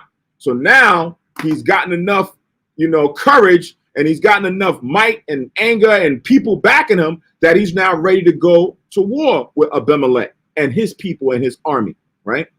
Verse 30, and when Zebul, the ruler of the city, heard the words of Gaal, the son of Ebed, his anger was kindled, and he sent messengers unto Abimelech privately, saying, behold, Gaal, the son of Ebed, and his brethren be come to Shechem, and behold, they fortify the city against thee, right? So now he heard the conspiring, and he went and sent word to Abimelech to warn him to get himself ready and prepared for what's about to transpire. Verse 32, now therefore up by night, thou and the people that is with thee, and lie in wait in the field. And it shall be that in the morning, as soon as the sun is up, thou shalt rise early and set upon the city. And behold, when he and the people that is with him come out against thee, then mayest thou do to them as thou shalt find occasion. So this is the plan, right? Go and set your people up in the field strategically, so that when they come out, you can now go and rise upon them and kill them, right? When they talk about do as thou has occasion, meaning you at war. That's what warriors, soldiers do. They go and defend and they go and kill. Do that unto them. But we're giving you the insight that this is now happening unawares, right? Verse 34. It says, and Abimelech rose up and all the people that were with him by night, and they laid wait against Shechem in 4 companies. And Gaal, the son of Ebed, went out and stood in the entering of the gate of the city. And Abimelech rose up and the people that were with him from lying in wait. So they went and now strategically have 4 companies that were spread out throughout the field surrounding the city. Gaal was the one who now came out and said he wanted to fight against Abimelech. He comes out in the entering of the city. And then when he does that, Abimelech shows his force, right? Verse 36, and when Gaal saw the people, he said to Zubal, behold, there come people down from the top of the mountains. And Zubal said to him, thou seest the shadow of the mountains as if they were men, right? What are you talking about? You just seeing things. Ain't nobody out there, right? Remember, Zubal was the one who heard Gaal speaking and already has sent word to Abimelech. But he's by his side as if he's with him, but he's really not, right? So now as he's saying this, and I'm thinking I'm seeing people out there, I'm seeing people moving in the bushes and the trees. Zubal's like, man, you just seeing things. It's just trees out there. You ain't nobody out there. Verse 37, and Gaal spake again and said, see, there come people down by the middle of the land, and another company come along by the plain of Maonium, right? So now he said, no, I can see them. You got people coming down over here, people coming over here. I can see it now. It's clear. You got men coming to take us down. Verse 38, then said Zubal unto him, where is now thy mouth wherewith thou sayest, who is Abimelech, we should serve him? Is not this the people that thou hast despised? Go out, I pray now, and fight with them. So, okay, they here. What's all that talk you was talking? You was cursing them out and saying this, that, and the third, that we shouldn't serve them. So now they're here. Go out and fight, right? What was all that pop that you had before, right? That's what Zubal is saying. Verse 39, and Gaal went out before the men of Shechem and fought with Abimelech. And Abimelech chased him, and he fled before him. And many were overthrown and wounded, even unto the entering of the gate. So now this wasn't a prosperous engagement for Gaal and the men of Shechem against Abimelech. The Most High had it where Abimelech got the upper hand and chased Gaal and his forces, these Hivites, and they started to kill some of them. Verse 41, and Abimelech dwelt at Arumah, and Zubal thrust out Gaal and his brethren, that they should not dwell in Shechem. So now he's got Abimelech coming against him, and Gaal's on the run, but Zubal is preventing him. They're not allowing him to go into certain areas, right? So Zubal already had to have now went and talked to other men within Shechem to say, no, don't let him come here. Kick him out, right? Because they come and they're going to get them and you don't want them to get you. Let them take them. That's what happened now, right? So that evil treachery, sometimes you can't trust everybody. Who you think you got may not be there with you or for you, right? So this even happens amongst the heathen. Reading on, verse 42. And it came to pass on the morrow that the people went out in the field, and they told Abimelech. And he took the people and divided them into 3 companies and laid wait in the field, and looked, and behold, the people were come forth out of the city, and he rose up against them and smote them. So while Zubal is doing what he's doing and preventing them from staying in the city, they went and dwelt in the field. And word got back to Abimelech, and he now realigned his forces and went and strategically placed his men there. And when they came up, they went and charged and killed those people that was there in the field. Verse 44, and Abimelech and the company that was with him rushed forward and stood in the entering of the gate of the city. And the 2 other companies ran upon all the people that were in the fields and slew them, right? So on different sides, on every angle where the people are not dwelling or trying to run for safety, Abimelech now had people, company over here, 2 over here, and they was taking them down one by one in different areas. Verse 45, and Abimelech fought against the city all that day, and he took the city and slew the people that was therein, and beat down the city and sowed it with salt, right? So now, as he's going and killing them in the field, he comes back to the city and destroys the city. It says he beat it down with salt, right? It's figurative for meaning that he destroyed it, that no one will want to dwell there again, or no one will want to inhabit that place ever again, right? That was his mind. That once he's finished with it, it's done. Go to the book of Jeremiah. The book of Jeremiah, chapter 17.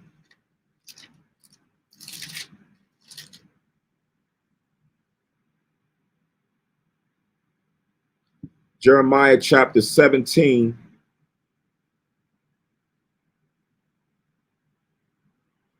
And 5.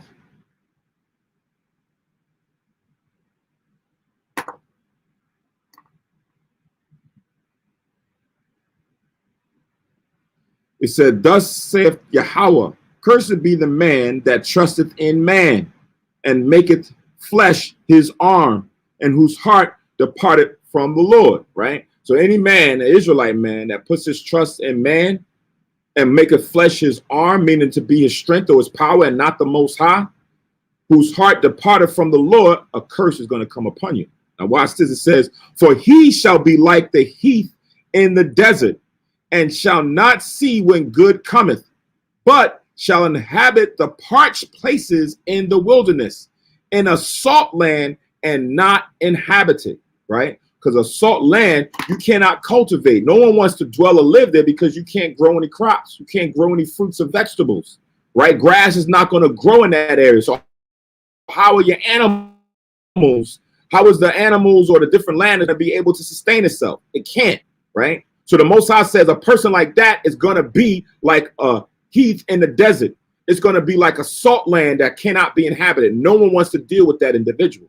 So I went here to show you that when it's talking about he salted that area, meaning he wanted to leave it, that no one was going to be able to dwell there after the fact, right? Because that's what happens when you salt or a land that's now salted. It's the same thing what they call the Dead Sea.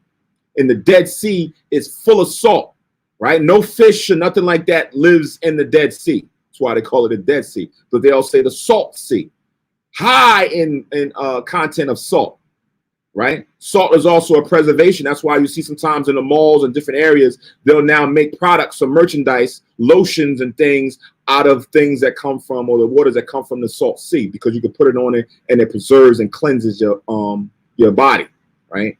But in this case, when it's in the land, you cannot grow or do anything in the land. All right. So now let's go back to Judges chapter 9. Read 45 again and move forward. It says, and Abimelech fought against the city all that day, and he took the city and slew the people that was therein, and beat down the city and sold it with salt. And when all the men of the tower of Shechem heard that, they entered into an hold of the house of the god of Berith, right? And it was told Abimelech that all the men of the tower of Shechem were gathered together. So we're going from place to place. Out here in the field, they run into being kicked out of the city. Now they run into another area, into a tower where they used to go worship their gods, and they're all held up there. So now Abimelech is going to go chase them over there. Verse 48, and Abimelech got him up to the Mount Zalmon, and he and all the people that were with him. And Abimelech took an axe in his hand and cut down a bow from the trees, and took it and laid it on his shoulder, and said unto the people that were with him, what ye have seen me do, make haste and do as I have done. So he took an axe, went to a nice tree, cut it down, and took a bow and has it on his shoulder. So he said, everybody else going to do the same thing. So now you're going to have a lot of men that's carrying a log of things of trees, of wood, right? Verse 49, and all the people likewise cut down every man his bow, and followed Abimelech, and put them to the hold, and set the hold on fire upon them, so that all the men of the tower of Shechem died also, about 1,000 men and women, right? So they went and now made a big bonfire around this tower, put all these logs and things on it, and set it on fire, and the whole tower burnt up with about 1,000 men and women inside of that tower, right? So now we're literally getting into the prophecy that's coming to pass about now fire also being used to kill these individuals. Verse 50, then went Abimelech to Thebez and encamped against Thebez and took it. So one would think that now, man, Abimelech, he's an Israelite, he's He's going on. He's going on. Most High's with Abimelech, right? He done killed Gael and his people. He done killed them in this field and that field over there at this tower. He's wilding out, right? So let's find out. Verse 50. Then went Abimelech to Thebez and encamped against Thebez and took it. But there was a strong tower within the city, and thither fled all the men and women and all they of the city, and shut it to them and gat them up to the top of the tower. Same thing. Different now, they went into a stronger tower and they all fled to flee from being killed, right? It says 52. And Abimelech came unto the tower and fought against it and went hard unto the door of the tower to burn it with fire. So now they're trying to get into this tower, right? Break down the door. They got things there trying to burn the door down, to burn certain things down. But again, this was a strong tower, so it wasn't easy for them to do. So they now there at the base of the tower to try to get in and to destroy. Verse 53, and a certain woman cast a piece of a millstone upon Abimelech's head and all to break his skull, right? So it was a big piece of a millstone and she now dropped down out of the tower. Now, if you know, when you now have something, it could be, you know, a nice sized millstone, a big one, whatever. But as it's falling, gravity is bringing that thing down faster and faster. And the weight of it, when it hits your head, of course, it can cause world of damage, death, right? So it says, verse 54, then he called hastily unto the young man his armor bearer and said unto him, draw thy sword and slay me, that men say not of me, a woman slew him. And his young man thrust him through and he died, right? So she dropped this millstone and it hit him and it severely wounded him. It really messed up his head. And he was probably bleeding. His head was probably split open and he knew that he was going to die, right? So he found out somehow that this woman had cast it down and he didn't want to have that put that on his name of how he died by the hand of a woman. So he had it where he called one of his armor bearers to come and kill him, right? So that it wouldn't be said that Abimelech died at the hands of a woman to stain his name. We talked about this a few months back. That's one of those things that as a man, you don't want to lose to a woman, right? In anything, right? Men don't want to lose to women in sports, in education, whatever it is. Men just want to have that dominance over a woman. So in this sense, especially when it pertained to war, he's like, nah, I can't go out like that. Kill me, right? And he slew him and killed him dead, right? We kind of touched on this in the class this evening with King Saul, where he didn't want to die at the hands of the heathen. He didn't want them to go and make an example of him. So he called one of his armor bearers, the soldiers that was with him, to kill him as well, right? And then David got upset with him because it did it. But now let's read on, verse 55. And when the men of Israel saw that Abimelech was dead, they departed every man unto his place, right? So now here it is. Abimelech had men of Israel that was out there fighting with him. But now when they saw that he died, they looked at that as judgment of the Most High. And the Spirit had it where everybody stopped the fight and left, right? So those men that was with Abimelech in the beginning, that was from Shechem, they all died by Abimelech's hand. And now here it is, the Most High had Abimelech die really by this woman, but then he had him killed by his own armor bearer. And now that put an end to that blood that had been shed by Gideon upon Gideon's sons, right? It says, verse 55, and when the men of Israel saw that Abimelech was dead, they departed every man into his place. Thus God rendered the wickedness of Abimelech, which he did unto his father in slaying his 70 brethren. And all the men of Salah and all the evil of the men of Shechem did God render upon their heads, and upon them came the curse of Jotham, the son of Jerubbaal, or Gideon, right? So that's what happened when he stood upon that mountain. Gerizim, he gave out a blessing and a curse, but the curse we knew which was going to be the one that was going to come down because they had done this to their brethren, right? Go to Psalms chapter 94. Psalms chapter 94.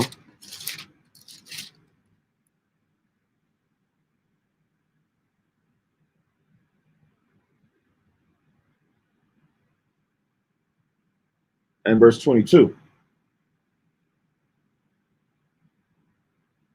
Psalms 94 and 22.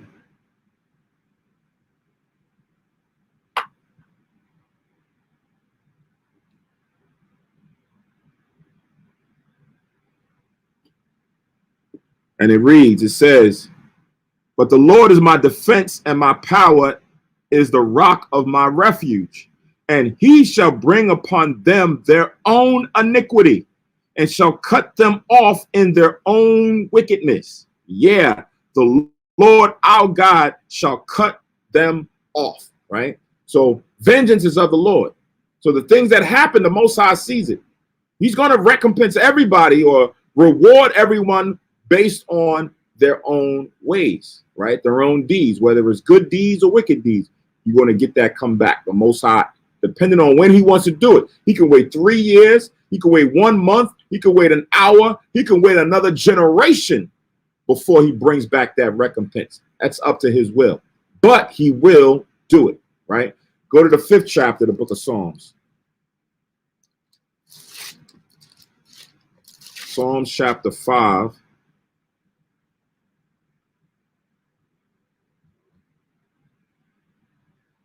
Salak, it's the wrong verse.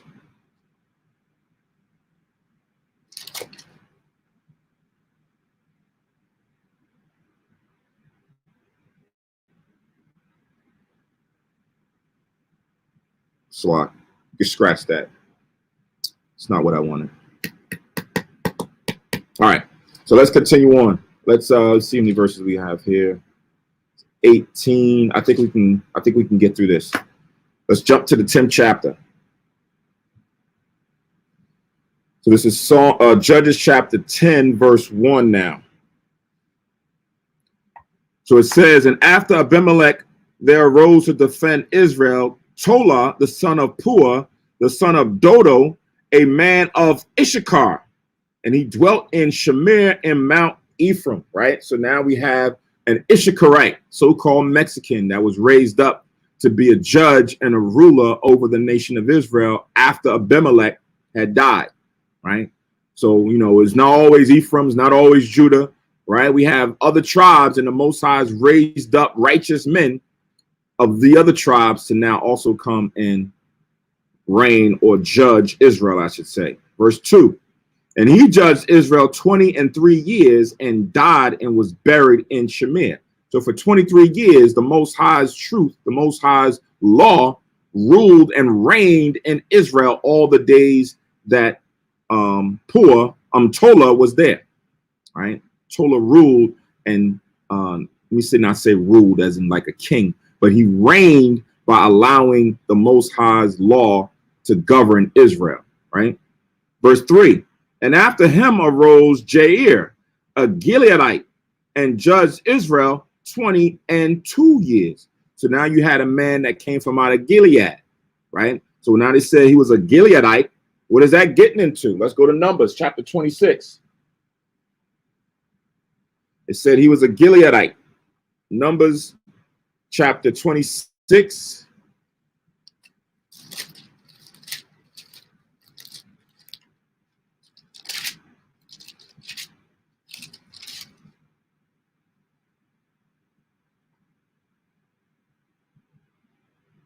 And 29.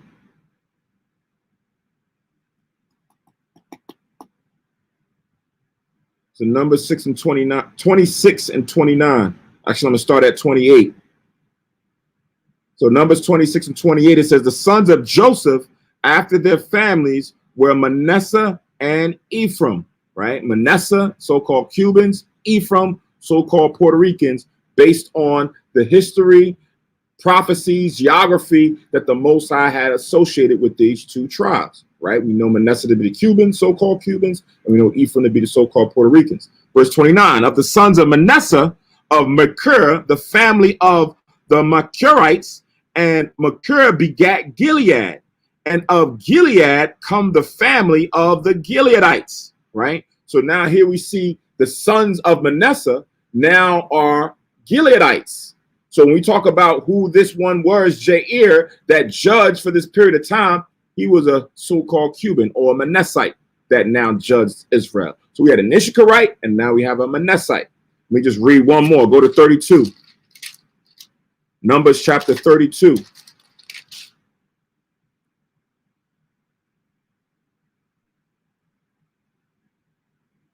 Numbers chapter 32 and 39. It says, and the children of Machir, the son of Manasseh, went to Gilead and took it, talking about the land, the country, right? Remember, the people named the land, right? So a lot of what we read in the first 5 books of Moses is it's recounting some of these things. We talked about sometimes the names of the lands were already known at the time that this was written or rewritten by Ezra.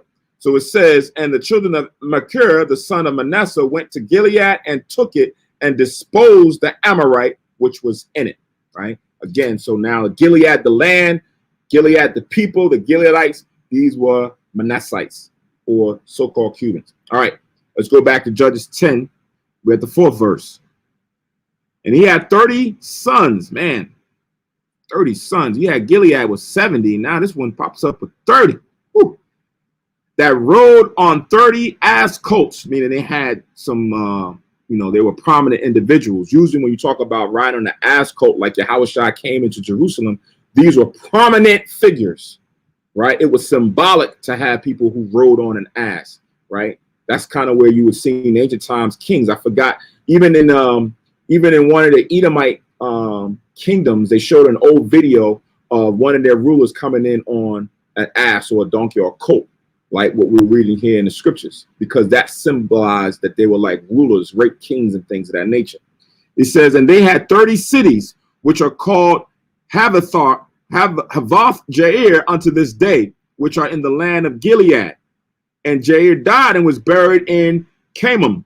And the children of Israel did evil against us in the sight of the Lord, and served Baalim and Ashtaroth and the gods of Syria and the gods of Sidon and the gods of Moab and the gods of the children of Ammon and the gods of the Philistines, and forsook and served not him, right? So now it gives you these different nations and the gods they served. If you want a point of reference, write down 1 Kings 11, because in 1 Kings 11, it's going to name these same nations whose God we serve, but it's even going to give you the names of some of these gods that we serve continually, actually.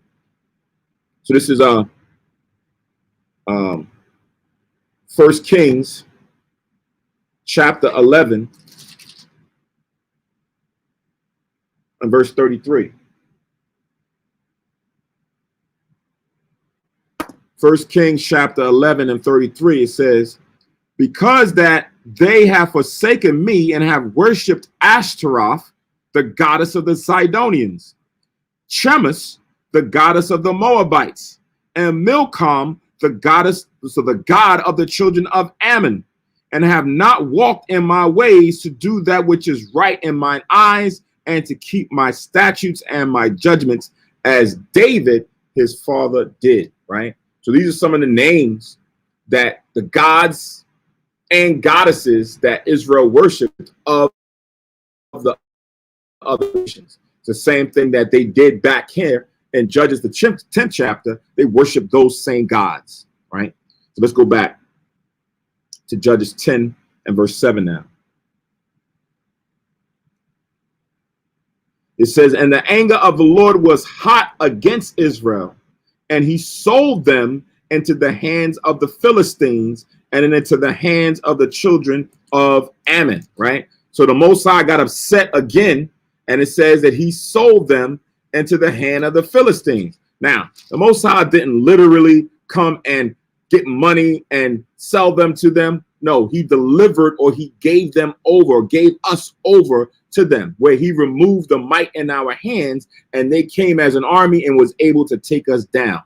Write down Judges chapter 2 and verse 14, just to highlight that.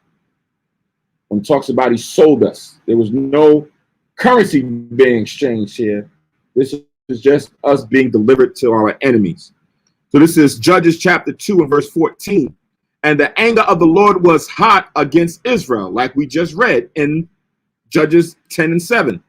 And he delivered them into the hands of spoilers that spoiled them, and he sold them into the hands of their enemies round about, so that they could not any longer stand before their enemies. Meaning he took away their power, their might, right, their strength, and then he allowed the other nations to come and conquer us because he was angry with us because of our disobedience. All right, so that's what that sold is. It's not a currency, it's just delivering us into the enemy. So let's go back to Judges 10 and verse 8. It says, and that year they vexed and oppressed the children of Israel 18 years. All the children of Israel that were on the other side Jordan in the land of the Amorites, which is in Gilead. So for 18 years, the Philistines, the Hamites, vexed or ruled over us. And when it says vexed, we read about in the New Testament how the Romans was vexing the people, killing them, right? That's what was happening. It was a vexation of spirit to see how our people was murdered and raped. The Philistines was doing this to us at a high level back then, right? So that's when we talk about the recompense or the judgment the Most High is going to put on in the last days. It's just not for Edom. It's for all of them. All of them has done a lot of treacherous things time and time again against us that they're going to now have to repay. Verse 8. Salak. And that year they vexed Salak. Let me go back to 7 again. It says, and the anger of the Lord was hot against Israel, and he sold them into the hands of the Philistines, the Hamites, and into the hands of the children of Ammon, right? Which was the so-called Japanese, who were also right on the southeastern region, right, along next to Ammon during that time back in ancient in the Middle East, right? That area, that land, the Most High said we could not take or do. That's where they dwelt. The Most High gave us into the Philistines and the so-called Japanese at that time. And that year they vexed and oppressed the children of Israel 18 years, both nations, right? And the children of Israel that were on the other side Jordan in the land of the Amorites, which is in Gilead. So not only was it on this side, but it was also on the other side in that region as well. Moreover, the children of Ammon passed over Jordan to fight also against Judah and against Benjamin and against the house of Ephraim, so that Israel was sore distressed. So they went and fought these. The Most High had put the spirit in the so-called Japanese to go and conquer Benjamin, Judah, and Ephraim, right? And distress us in that time at that land, right? Verse 10. And the children of Israel cried unto Yahweh, saying, we have sinned against thee, both because we have forsaken our power and also served Baal. So now it comes a point in time when you realize the error in your way and you have to go make amends, right? You got to go and apologize. When you see, you know, you've done wrong, you have to make it right, right? That's between us and our fellow brother or our fellow neighbor or with the Most High. You have to go make that right. You have to go and repent and ask for forgiveness. Verse 11, and the Lord said unto the children of Israel, did not I deliver you from the Egyptians and from the Amorites, from the children of the Ammon and from the Philistines? The Zidonians also and the Amalekites and the Moabites did oppress you, and ye cried to me, and I delivered you out of their hand. Yet ye have forsaken me and served other gods. Wherefore I will deliver you no more. So the Most High is taking a hard stance. He's like, I done this too many times. Didn't I deliver you from them and from them and from them and from them and from them and from, man, I keep doing this and you keep bucking up. I ain't doing this no more, right? So imagine that. When you thinking that you about to come get some help, and then he stand back and said, nah, I ain't going to deliver you. You have to wear that. You have to stay there, right? Man, how crushing that would have been to have the prophets or the seers come back and to deliver that word from the Most High. Verse 14, go and cry unto the gods which ye have chosen. Let them deliver you in the time of your tribulation, right? You didn't want to hear from me. You didn't want to listen to me. Go listen to Chemosh and Milcom and Asher. Let them deliver you. You trusted in them before. When everything was good, you put your trust in them. Now things is bad, you coming to me? No, go back to them. Let them deliver you, right? Let's see what they're going to do for you in the time of your distress on a time of your affliction? Can they actually go and do something? Go to Deuteronomy chapter 32. Deuteronomy 32.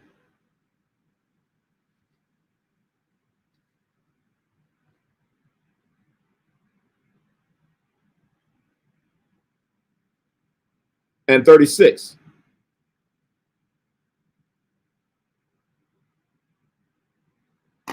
Deuteronomy 32 and 36.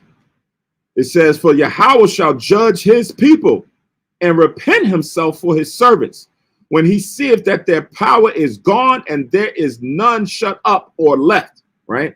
So the Lord is going to now look down and judge his people. And in this type of judgment, he sent the nations and he turned his back, right? It says when he seeth that their power is gone, that there's no might left. They're being vexed, killed, murdered, raped, right? And now they're coming for help.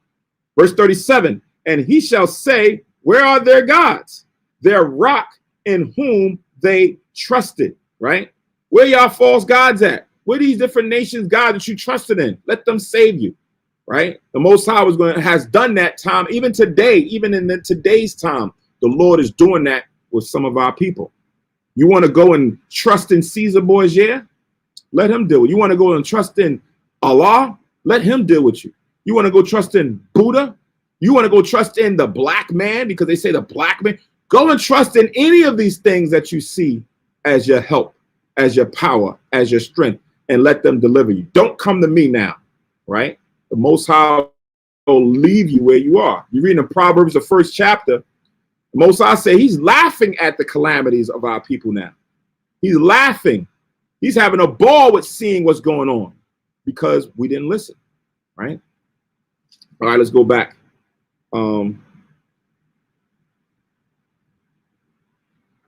Let's see if I have one more.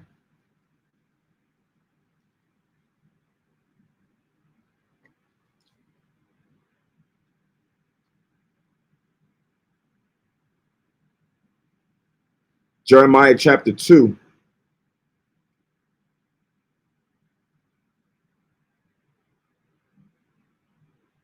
And 26.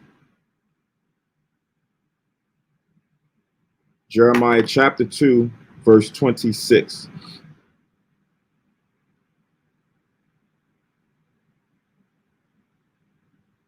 So Jeremiah 2:26, it says, as the thief is ashamed when he's found, so is the house of Israel ashamed. They, their kings, their princes, and their priests, and their prophets, saying to a stock, thou art my father, and to a stone, thou hast brought me forth. For they have turned their back unto me and not their face. But in the time of their trouble, they will say, arise and save us. But where are thy gods that thou hast made thee? Let them arise, if they can save thee in the time of thy trouble. For according to the number of thy cities are thy gods, O Judah, right? And it continues on as far as for how we come and we complain and ask for forgiveness from the Lord. When at times he gets frustrated, he gets upset. And he says, no, I'm not doing this right now. Just every time you come to me, I'm not going to save you right away. I'm going to let you sit there. You're going to have to deal with what you have to deal with that bed that you made. Go lay in it, right? Go call on these guys, these false gods, see what they can do. So that's the same thing that he's saying here now in Judges the 10th chapter. Let's go back, Judges chapter 10 and 14. Judges 10:14, it says, go and cry unto the gods which ye have chosen. Let them deliver you in the time of your tribulation. And the children of Israel said unto the Lord, we have sinned. Do thou unto us whatsoever seemeth good unto thee.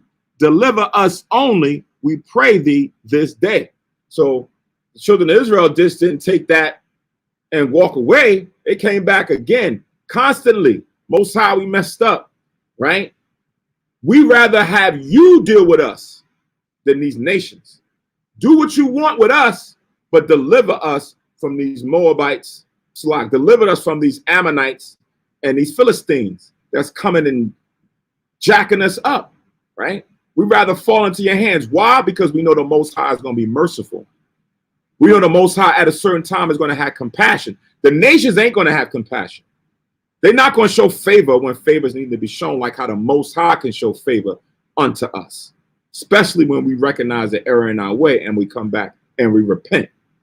Verse 16, and they put away the strange gods from among them and served the Lord, and his soul was grieved for the misery of Israel. So it wasn't just by their wordplay, by just them saying, Most High, come back, we have sinned.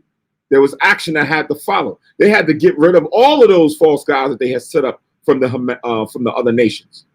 Then they had to go and keep his commandments. So time went on of them still going through that hell, but now going through that hell by serving the Most High. And then at a certain time, the Most High gets grieved because he sees now that Israel has come back there sincere, and now he's going to want to step in and intervene, right? Go to 2 Chronicles 7.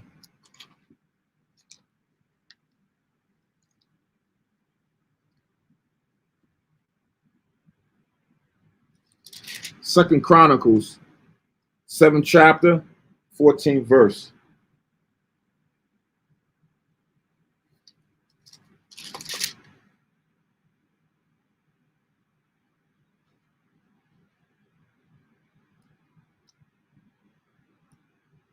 It says, if my people, which are called by my name, shall humble themselves and pray and seek my face and turn from their wicked ways, then will I hear from heaven, and I will forgive their sin, and I will heal their land, or save them in the land of their dwelling places.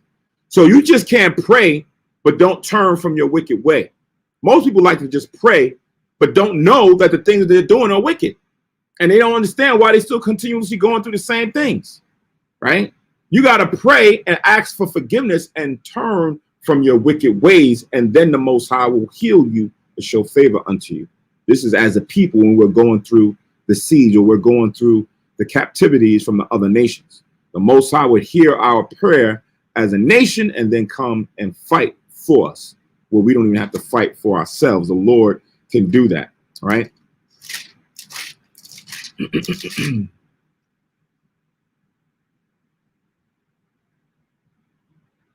All right, so let's go back.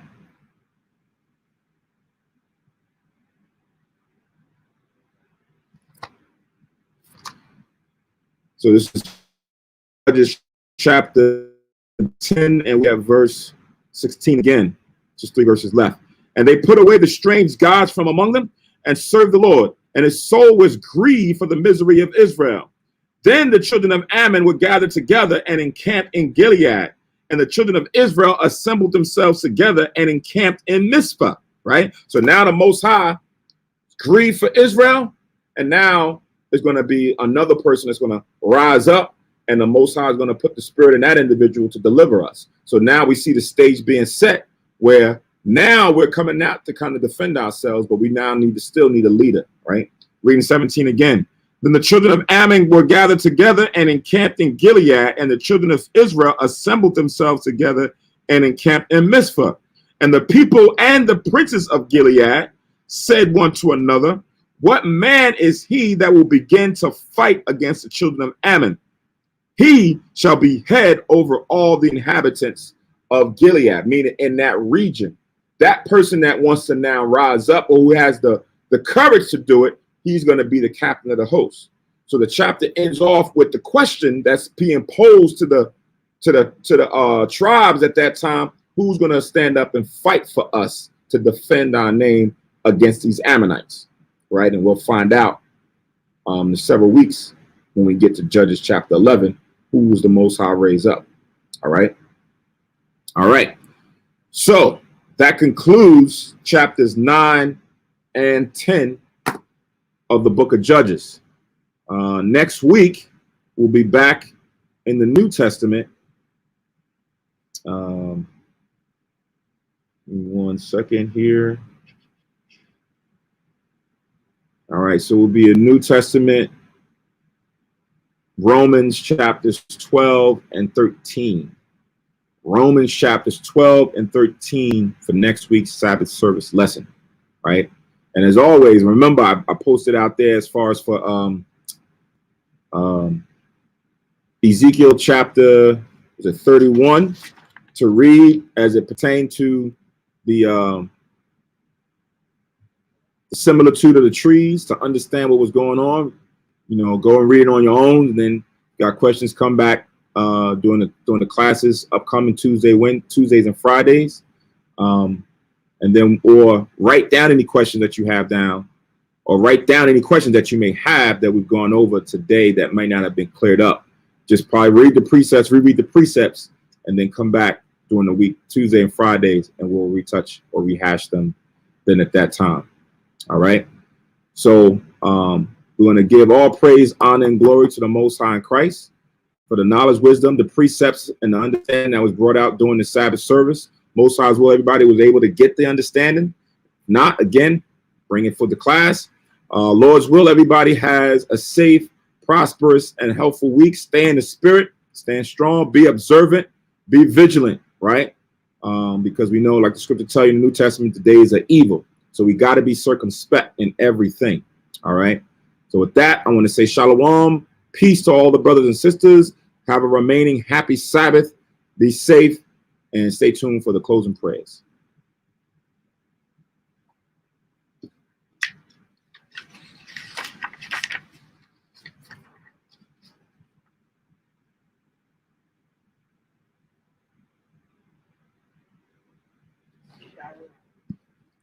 Shalom.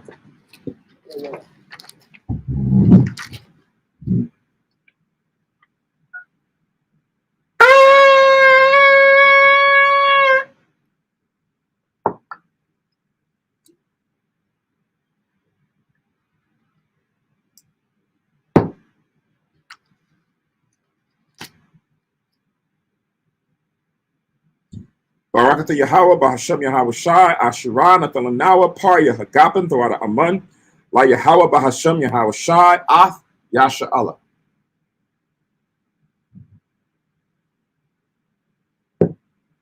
English translation. Blessed are you, Yahweh, in the name of Yahweh Shai, that gives to us the fruit of the vine. Thank you, so be it. To Yahweh, in the name of Yahweh Shai, with Israel.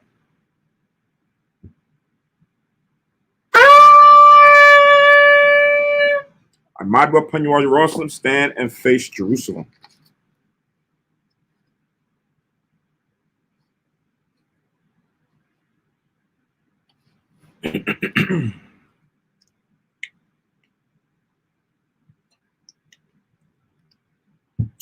Yahweh, Bahasham, Yahweh Shai, Babakusha, Shemai, Lanawa, Aitha, Yum Yun, Aitha, Shalat, Maya Ka'ala, Wahala Hayim, Tazawadakim, La, Shema Ayo, Barak, Rapa, Magan, Wahakazayat, Banya, Yasha Allah, Washalat, Lanawa, Rabium, Kakama, Rabium, Da'ith, Rabium, Bayana, Rabium, Sabalanwath, Rabium, Amawan, Rabium, Aqua, Rabium, Ahabium, Rabium, Hagana, Rochanaya, Wasalat, Ko, Kata Ayandawa, Lahaakim, Laakiwath, Wayasha'ala, Thumb Yad, Wa'iwalam, Bahasham, Yahawashai, Thawada, Aman. English translation. Yahweh, in the name of Yahweh Shai, please listen to us now, right now. Send Michael and the righteous powers of angels to watch over, bless, heal, protect, and make strong the children of Israel. And send to us much wisdom, much knowledge, much understanding, much patience, much faith, much brotherhood, much love, much spiritual protection, and forgive all our sins for the brothers and sisters in Israel, always and forever. In the name of Yahweh Shai, thank you, so be it. Four Corners Prayer. Yahweh, Bahasham, Yahweh Shai, Barak Nawa, Wayasha'ala, Wabatya Saparium, Shema, Yasharella, Yahweh, Allah Hayanawa, Yahweh, Achad. English translation, the Most High, in the name of Christ, Yahweh, in the name of Yahweh Shah, bless us and Israel in the house of books of schools. In Deuteronomy 6:4, hear, O Israel, the Lord our power is one power. All right. Shalom, Sha'ala, Ashar Shabbat, happy Sabbath, and have a blessed remaining day. Shalom. Amen.